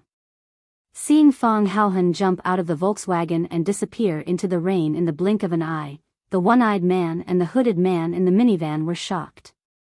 They had long discovered the existence of the minivan, and their existence was to get rid of the minivan that was protecting them in the dark, so that the mission ahead could proceed smoothly. Originally, they thought that they had succeeded. The Volkswagen was knocked to the ground by them, and they even used an extremely expensive genetic medicine.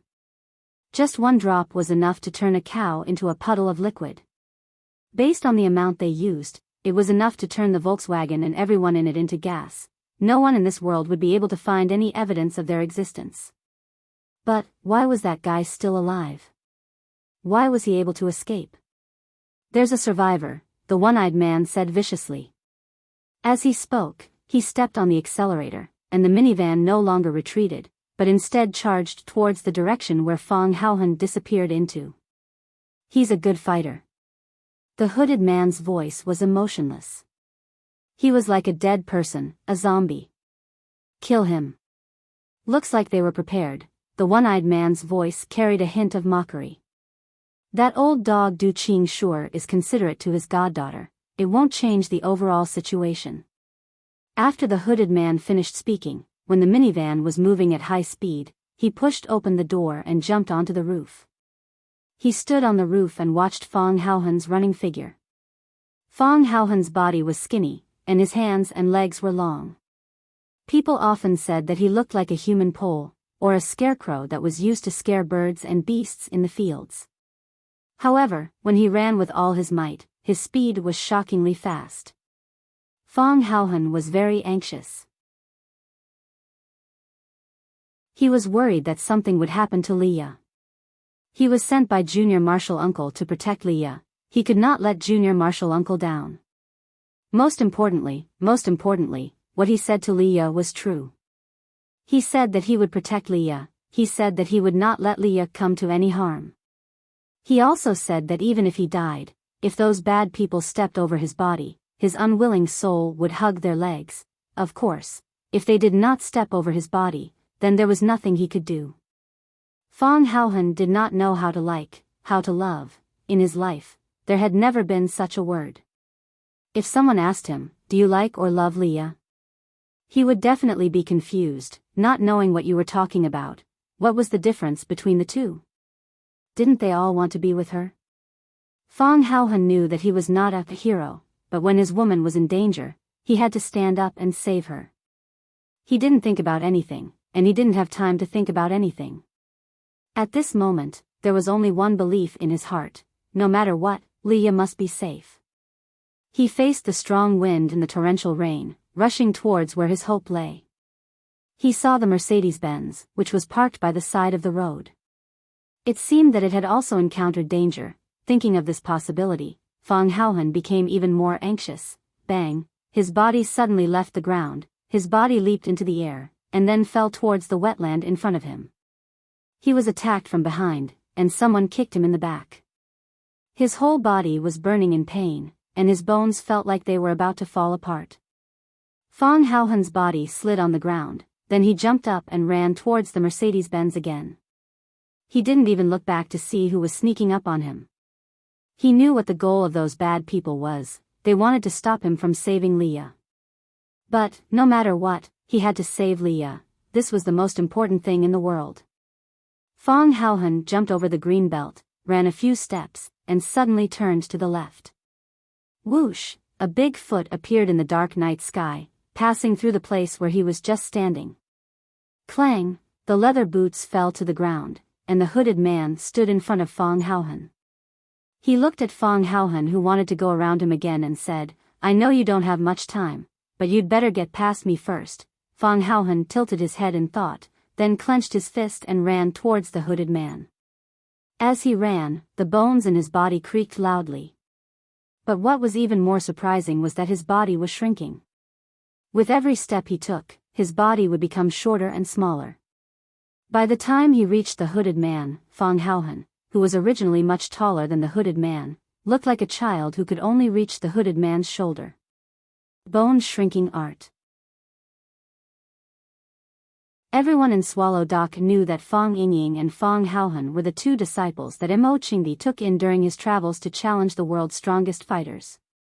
But what they didn't know was, when Immerse met Fong Haohan was performing the bone-shrinking skill. Fong Yingying was rolling iron rings, while Fong Haohan was able to pass through a very small iron ring. Not knowing what Immerse was thinking, he brought them back to Swallow Dock.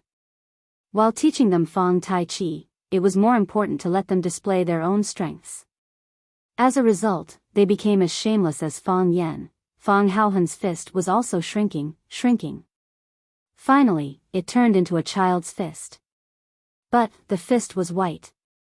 The night was dark, and the rain was thick. But, you could still clearly see the whiteness of the fist, as if he was holding a luminous pearl in his hand. The light of the luminous pearl shone through the gap between his fingers. "Leah," he shouted Leah's name, then punched the hooded man's chest. You're tuning into the Romantic Tales YouTube channel. Don't forget to subscribe and join us on this journey to catch the most captivating stories.